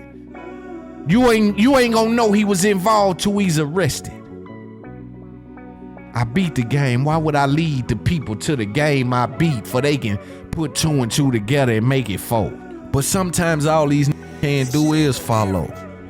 That's all they good for. Cause they have neutralized their ability to be different from the pack. I don't even run with a pack. That's how you know I'm different than most. Don't nobody influence my protocol. Don't nobody influence my constitution. How I feel is how I feel. How I move is based on the information. I don't got no emotional ties to anything outside of my family, children, and this money. I want 100 million, and I don't want to tap dance for it. You understand that? I want to put the game down. I want to be one of the first that put the game down and win and get 100 million. Not kiss rappers' ass, not kiss white folks' ass, do business with everybody. But I want to put the game down and get 100 million. The first of its kind. The prototype. That's how you break the tradition and break the generational curses that they pass down. They put salt in the Kool-Aid, knowing it was supposed to be sugar, but they made do with what they had. Sometimes all you got is your reputation, and I get that. But you gotta know when that is changed. Oh, now I got more than my reputation. I got my legacy I'm living for. It used to be me living for my reputation. Now it's me living for my legacy. These is two different things. They can live in the same place, and sometimes one feeds the other, but I bet not get caught in reputation. It's past tense. Reputation is past tense. Legacy is what I do from here forward. It feed my legacy. And when all you have is the ability to follow people, you rob yourself, young. Hear me well. Hear me out there, son. Hear me out there. Don't rob yourself, man, of your chances to get away from the pack and be exclusive and make something happen for the entire culture. Don't ever compromise your exclusivity for compatibility and put your dreams on a gurney. 100 of you can't pull up on me. I don't give a where you from and what you kicking. But if it's one Chicago or it's one from the ghetto, I can go for that. Let's see if we can plug him in and make something happen. When you show up in this fault there, you young. I was watching the interview the other day. A bunch of them had masks on. Can't nobody come in my studio with a mask on. I don't give a what they claim. Don't show up to my studio with no mask on. What you playing some kind of Call of Duty game? Man, come up out my studio. You followers. And I'm looking for leaders. I'm looking for stand-up men that want to make something happen for their children, live for their children. But sometimes you get caught in it. I know it. And so I ain't just so hard on the black boy because I know he caught in some bullshit. The reputation go further than anything up there. That jersey on his back, it means something up there. I get it. I know it. I feel it. They're a trigger. I know it. I feel it. But some of this shit senseless, gang. Some of this shit is bullshit, loved one. At some point, you gotta shut down what you was taught. Every tool you use to survive is useless. When you get where you going, you gotta shut down your apparatus. You couldn't imagine moving your entire life trying to survive by way of violence, learning how to swim with the sharks, only for one day you be pulled out the water. You wasn't never belonging in the water. You done spent your entire life learning to swim with the sharks. This is what you do. But you get some money, you get some opportunity, they gonna pull you out the water. Now what? You know how to survive on land? You know how to survive with these thinking people and not be emotionally driven and not get tricked into jumping back in the water after you done made it out. So while you even in the water, you gotta be knowing one day I'm gonna get pulled out of this shit, so I gotta get prepared. I gotta prepare myself to one day I'm gonna get pulled out of this water. I ain't gonna spend all my life in this shit. I know this. The universe said it'll be so. I ain't spending all my life going to war with. I'ma defend myself, and that's until the last day. That's until the last shell gone out this. I'ma defend myself. But what I ain't gonna do is get caught up in, I'ma be in this water my entire life. Nah, I'm packing luggage. I'm packing luggage. You know, packing luggage say I plan on get where I'm going. I'm reading books. I'm trying to figure a way out because I'm knowing at some point I'm jumping out this water. Somebody gonna send a life raft. I'm getting out this water one day. And that's what I was doing. I was reading, I was learning, I was getting up every goddamn day, listening to these talk this high level game, because I knew one day I'm leaving the streets. I'm packing luggage. I plan on landing somewhere at some point. I ain't staying in this shit all my life. I don't give a f who couldn't figure it out. The people you respect couldn't figure it out. You need some new leaders. The people you respect stuck in the street, you need some new leaders then.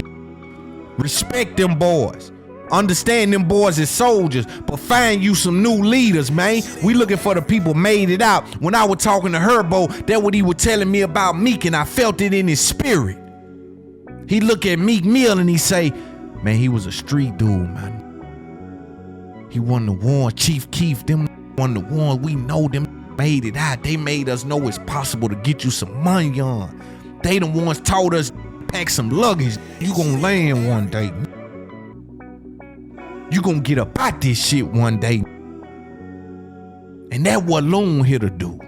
And even when you stuck in the midst of it, you gotta fight every voice of doubt, every fucking negative thought. You gotta fight the devil's administration. I know what it's like. I'm dealing with it now in the industry. I'm fighting the unanswered calls, the unanswered messages, the left on red, the follows, unfollows, the unwanted silence. I'm fighting it in the midst of them thinking they watching a drowning man. Nigga, I done already jumped out the water. I'm good. I'm more than good. I'm overly good. Nah, this the highest level. I'm talking about supreme game.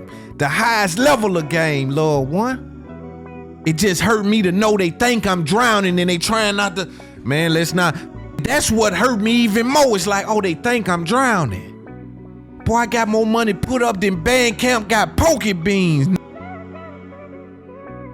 Ain't no drowning, man. I'm just looking for resources and help because I done jumped out the water. I'm living on land. I spent all my life underwater.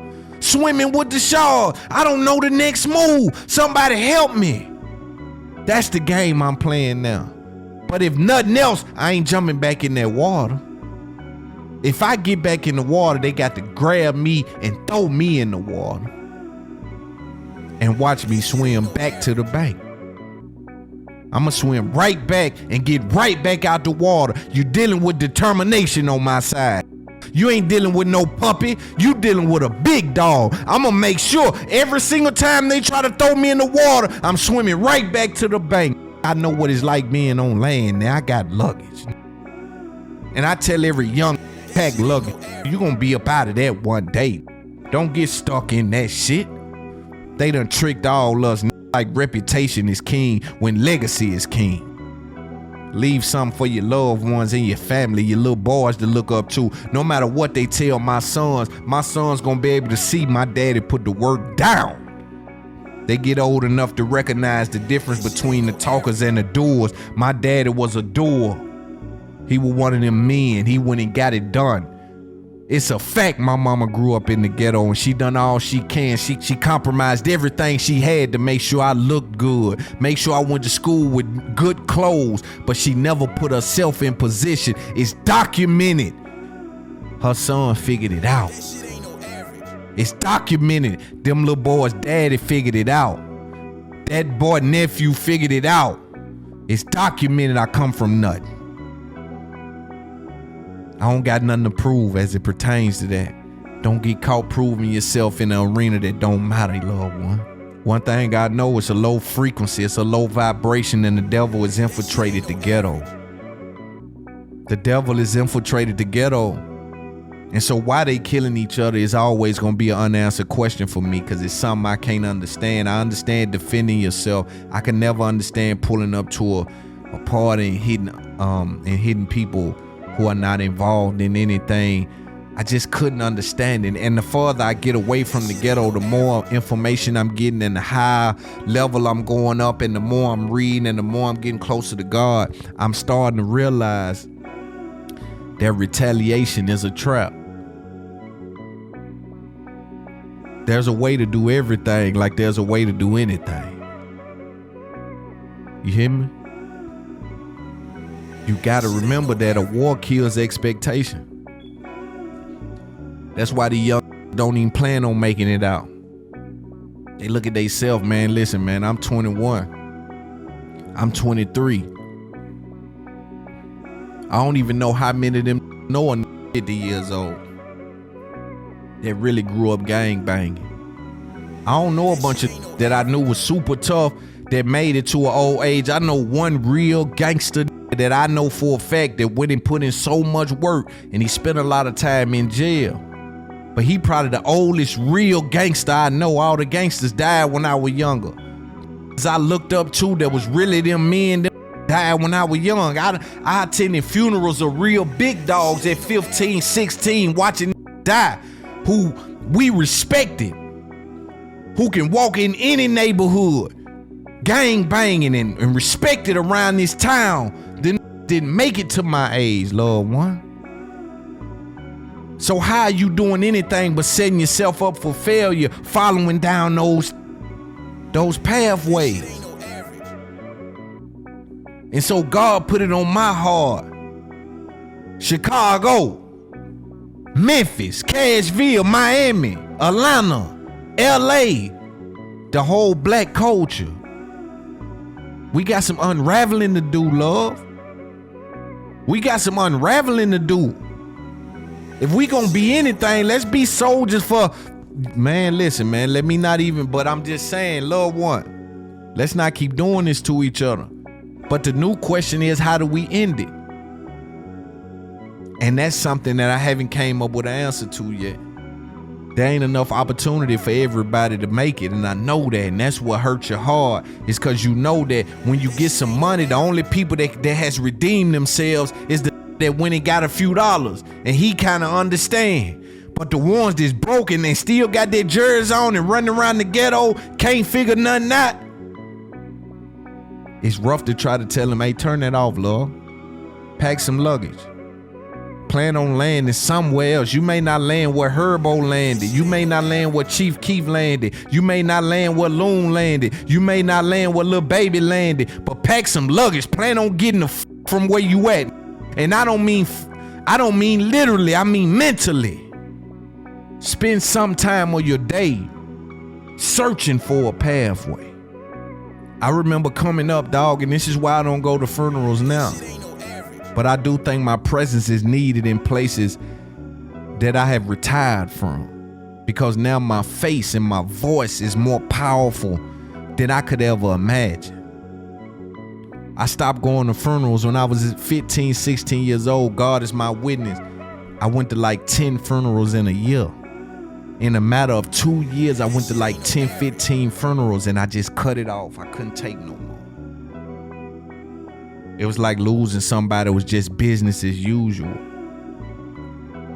And that hurt my feelings. When I look back at it and I look over my life, it's like, bro, I can name off names where it's like, buried him, then we buried him, then we buried him, then we buried this person, buried that person. Remember, he died, then he died. And you will show up to these funerals, and it'll take a little bit of you every single time until it become business as usual.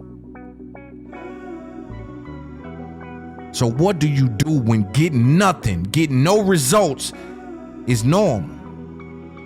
That's when you deal with a little boy whose expectations are retired. He don't even pack no luggage. He don't even plan on never going nowhere. He don't plan on never getting out this situation. I just need to learn the neighborhood, the back streets around here. I need to just know where Jack and them live at. I need to know where Chicago and them live at, because really I'm finna be serving them for the rest of my life. Come on, Lord, one, pack some luggage. God has the final say. My heart goes out to Chicago. My heart goes out to everyone affected. My heart goes out to our culture because we need a renovation.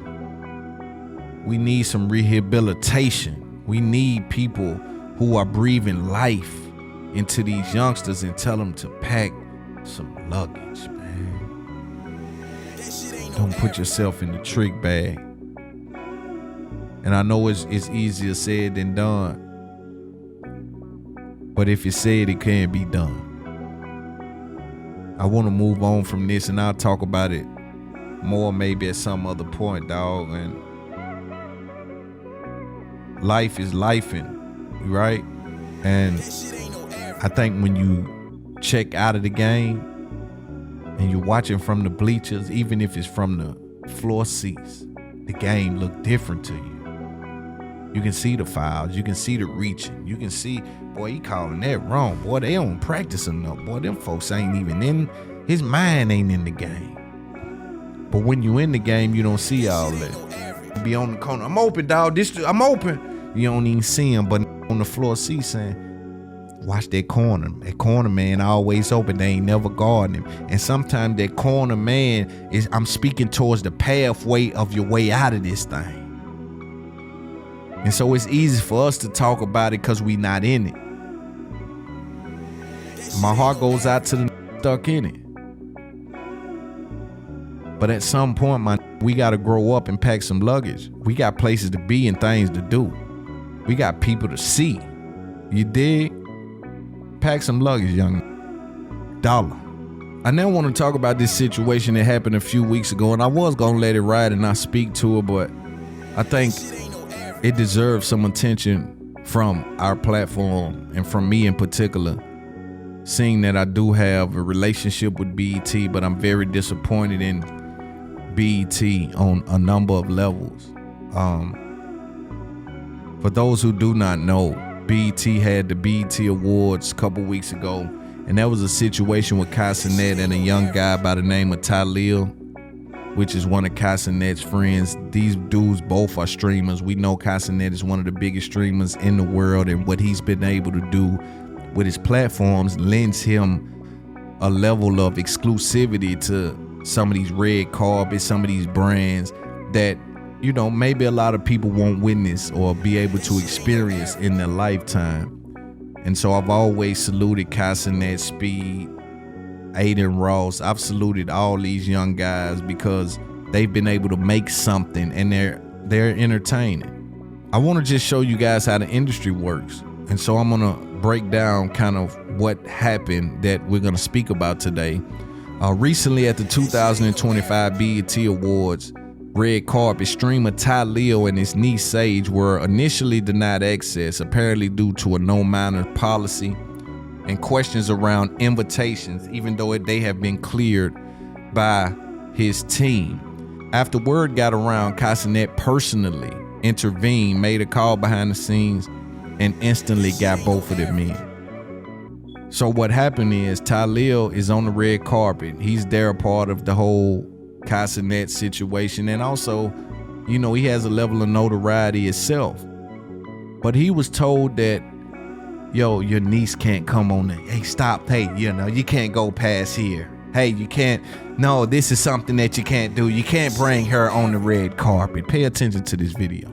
Minor policy, and I let them know that ahead of time when they asked me about it. Like, there's liquor on the carpet. We cannot have. Yeah, I just wanted to take a picture on the carpet. You can take a picture. You can't. But it is a rule. Yeah, I didn't know that today. But Julius and I were talking about this already. The only people that got to choose are icons for their kids because they are being honored. But we cannot have minors on the carpet, especially not this one. Okay. So should I? Okay, let me call John. At this moment right now, they're not respecting your uncle because me and you in their eyes, because you're the biggest star in the world and I'm one of the biggest stars in the world, right? So at this very moment, they're not really respecting our star status, Sage, but it's okay. Because watch, everybody clip this right now and remember this time they gave me and Sage a hard time on the red carpet. You feel what I'm saying? I'm not mad, I'm motivated. You feel what I'm saying? I'm not mad, I'm motivated. I'm not mad, I'm motivated. You feel what I'm saying? It's just kind of frustrating. Why would I fly my niece from New York to LA, and I knew she couldn't reach the red carpet, you feel what I'm saying? But I'm not mad, I'm motivated, you feel what I'm saying? And we gotta just work harder, chat. Chat, everybody spin a W, chat. Chat, don't even be mad, you know what I'm saying? Chat, we handled it very well, y'all handled it very well, and it's just all about how we gonna move. It's all about what we gonna do moving forward, you feel me? But just remember this moment as of right now, you feel what I'm saying? You heard them say that, yo, we can't have kids on there because there's liquor. You can see this in real time. Me as a grown man, maybe not Tyli and them, they're kind of younger, so they have a certain level of respect for authority. And also, let me say this, W mindset for Tyli in that moment, because his reaction in that moment could have ruined the entire scenario. But he just held it down, even though I know he was affected, emotionally baited in that moment, because it's like, I see kids on the red carpet, and so you see them in real time. BET, you see them in real time with the parameters saying that, well, we can't have kids, they're separate icons, and this liquor, they definitely can't have minors, especially that one. I think that's the part that would have got me, especially this one. What do you mean by that, love? If you don't mind clarifying question, what do you mean by that, love? Especially this one. What does that mean, love? Give me a little bit more. Yeah, let me get a little more on that. Can I hear a little more about that, especially this one? Yeah, let me get a little bit more on that. You dig? But he handled himself well. With him knowing that scenario didn't sound right. He knew that scenario didn't sound right, so he hit up Kai Cenat. I want you to see when Kai Cenat shows up, I want you to see what Kai Cenat does. Pay attention.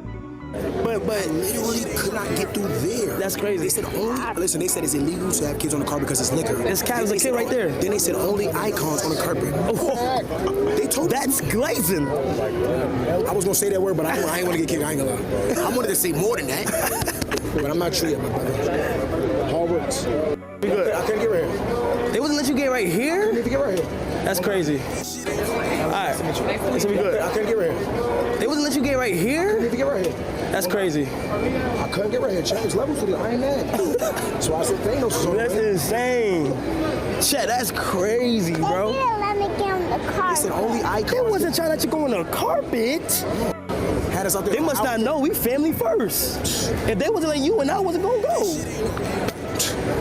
Ain't that right, Sage? Yeah. Ain't that right? Sage, say thank you.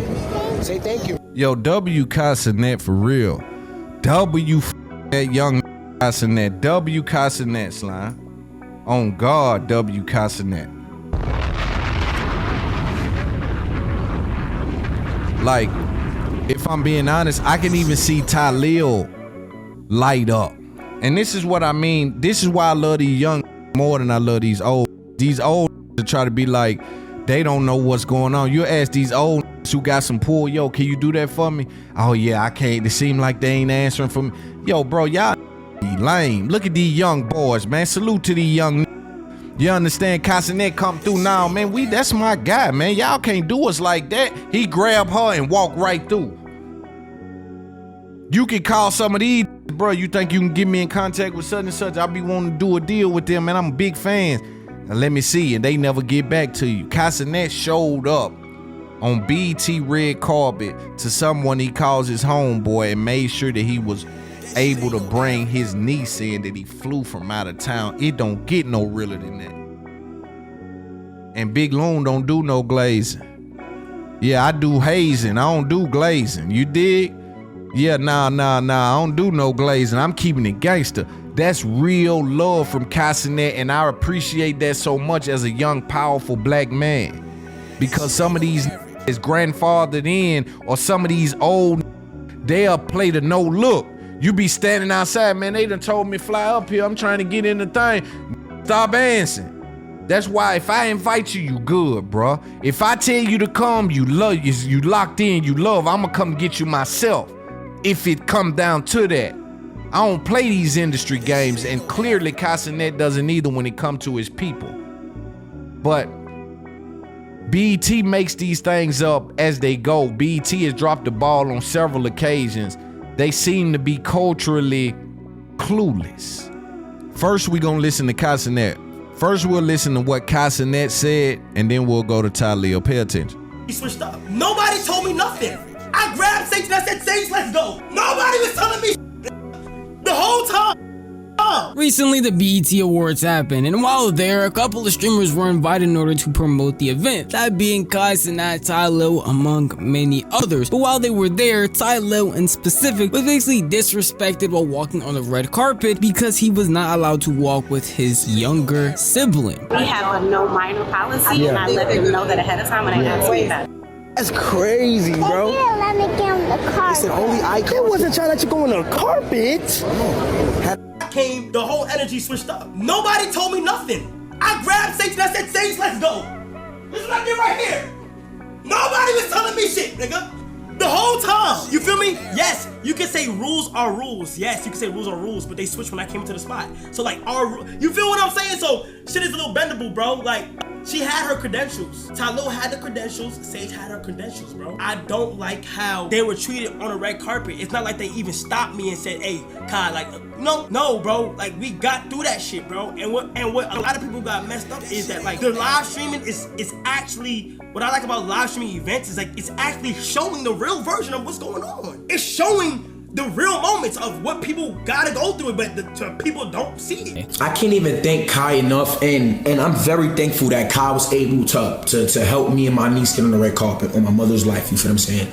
Like, and I'm not gonna lie, chat, like, I'm so thankful. Kai knows that, you feel what I'm saying? Kai know that, you guys know that. W Kai in the chat, you feel what I'm saying? But I'm way more thankful that me and Kai stuck together and we was able to show the world what happens every day off camera. I can't even look at y'all because that shit happens every day off camera, gang. And no, and I'm not mad because I know his levels to this shit. I know his levels to this shit. I know I'm not bigger than the program. But one thing I can say, nobody's bigger than the program. Nobody's bigger than the program. But for y'all to tell me all of those lies to try to keep this 4-year-old off the red carpet, for Kai Cenat to come through, like, I'm not gonna lie, when he came through and Kai walked through the metal detectives with Sage, because I didn't even walk through the metal detectives with Sage because I wanted to really see, like, yo, this is real? This shit is fake. If I'm Tyli, this is a very important thing for you to do right here. You have to know your worth. I'm not spreading no hate anywhere, because me personally, again, in my personal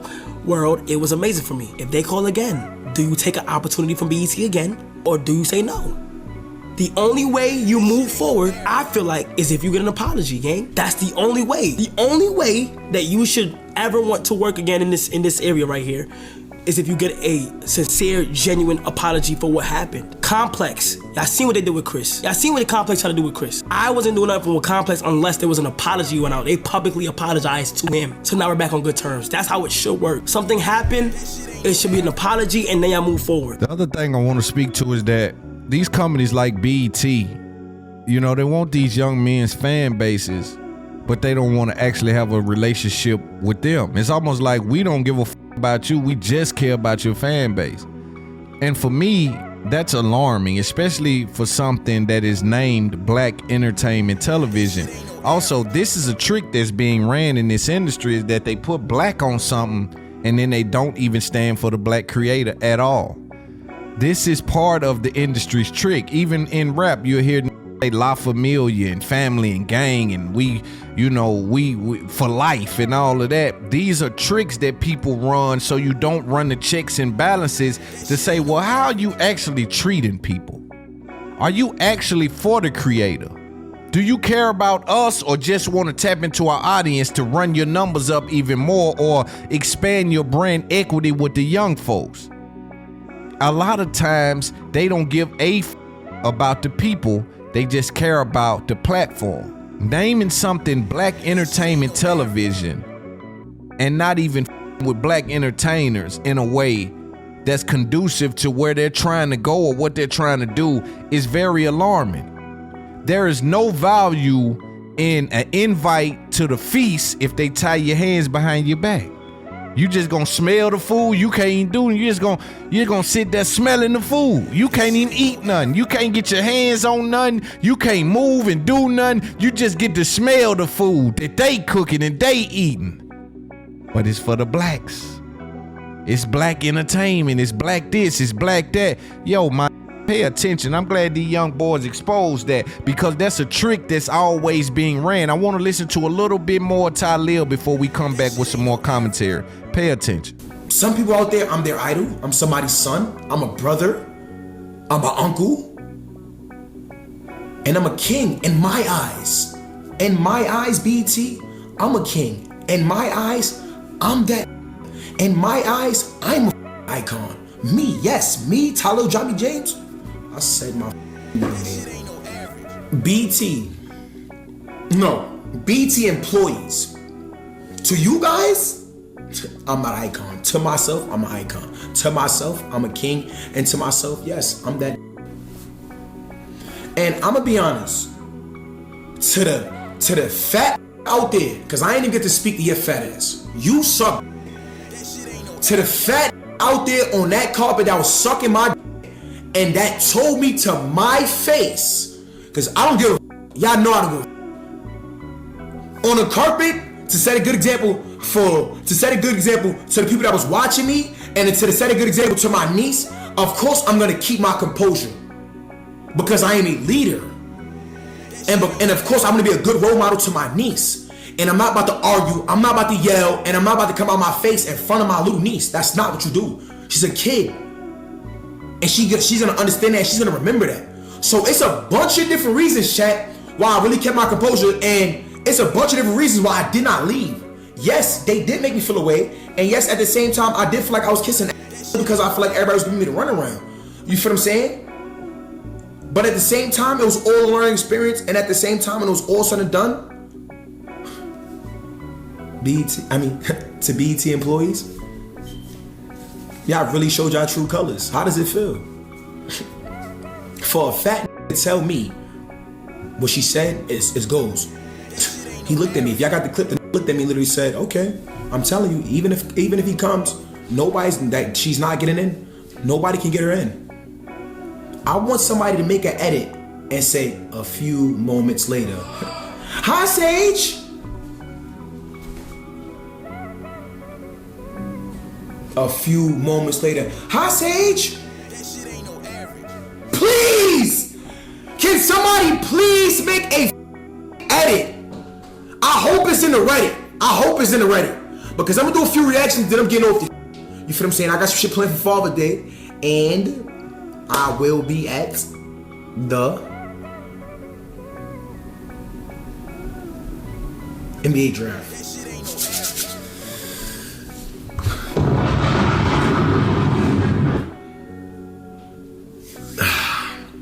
Yo, I'm not gonna lie.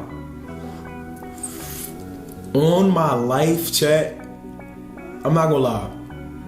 On my life, and like, I'm so thankful. Kai knows that. You feel what I'm saying? Kai know that. You guys know that. W Kai in the chat.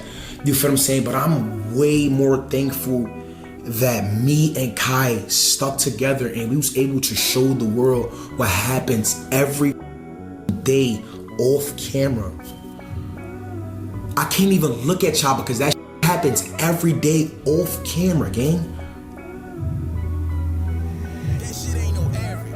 On my mother's life, that shit happens every day off camera.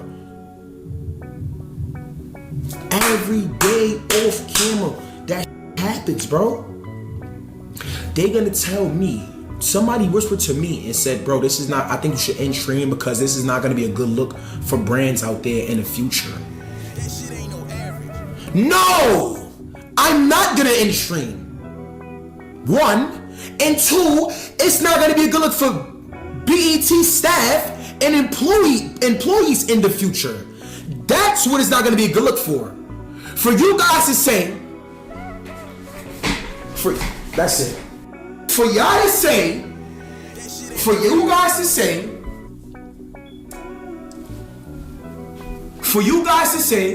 only icon kids could come on the carpet.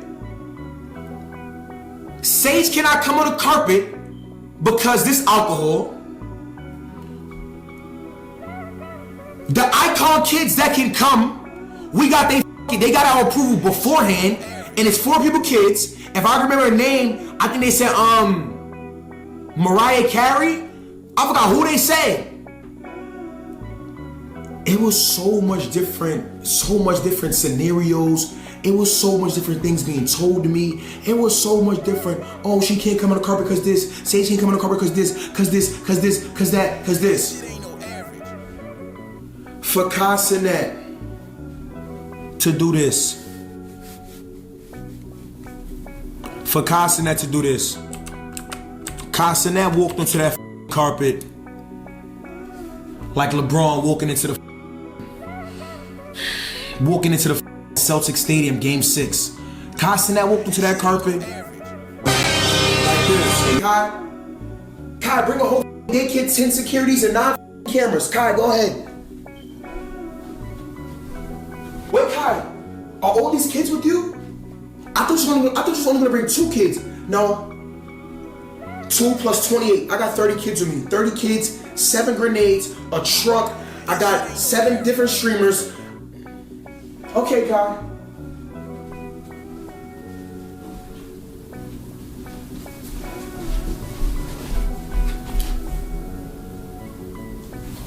From EBT to BET. Sage, bust your dance.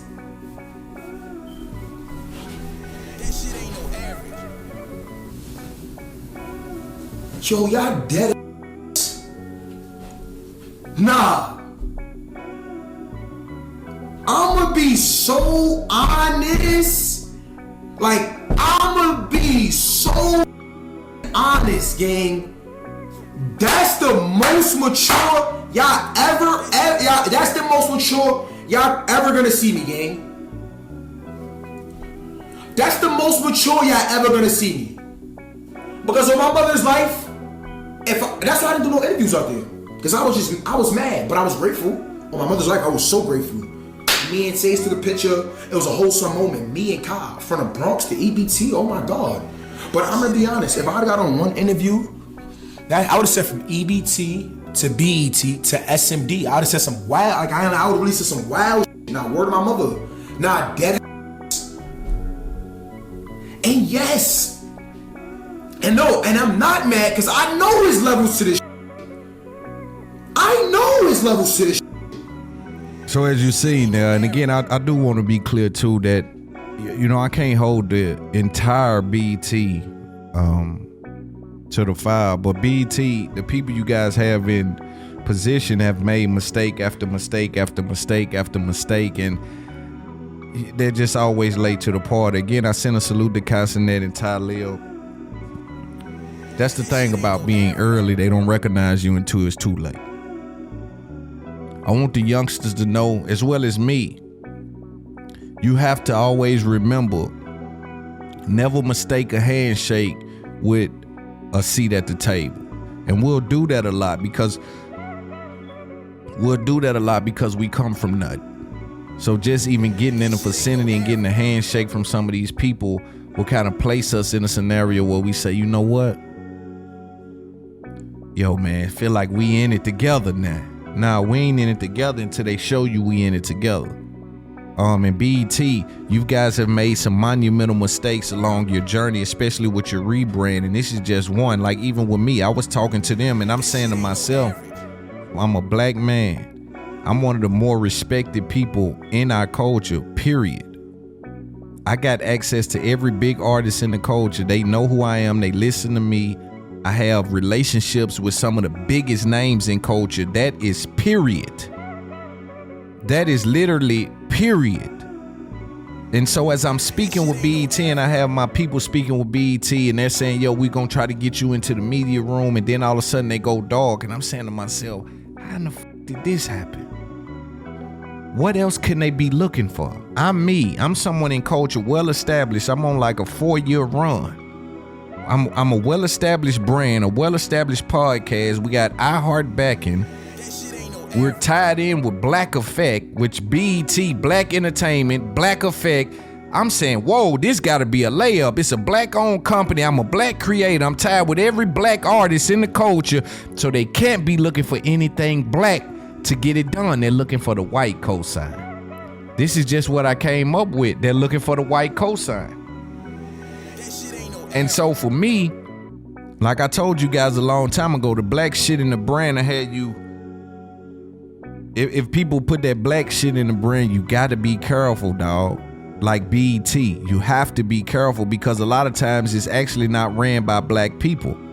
And they're actually not tapped into black culture. They just have black in their name to mask themselves as being the pathway or the interstate into black culture when really they're not even tapped in black culture. And what happens in content world with podcasting, streaming, all these different things is going through what rap went through. I remember when rap had a time where a lot of the labels and brands and shit wouldn't accept a hit as a hit until it was whitewashed.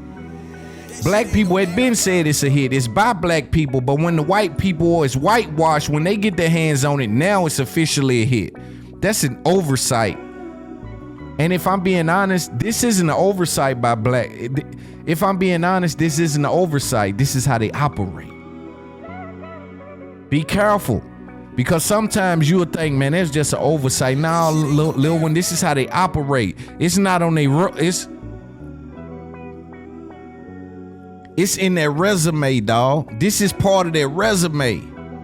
If they can't go in their Rolodex of the white companies or white people, it's gonna be hard for you to even get into something that says black entertainment when you're a black creator. It's almost no way to come back from that.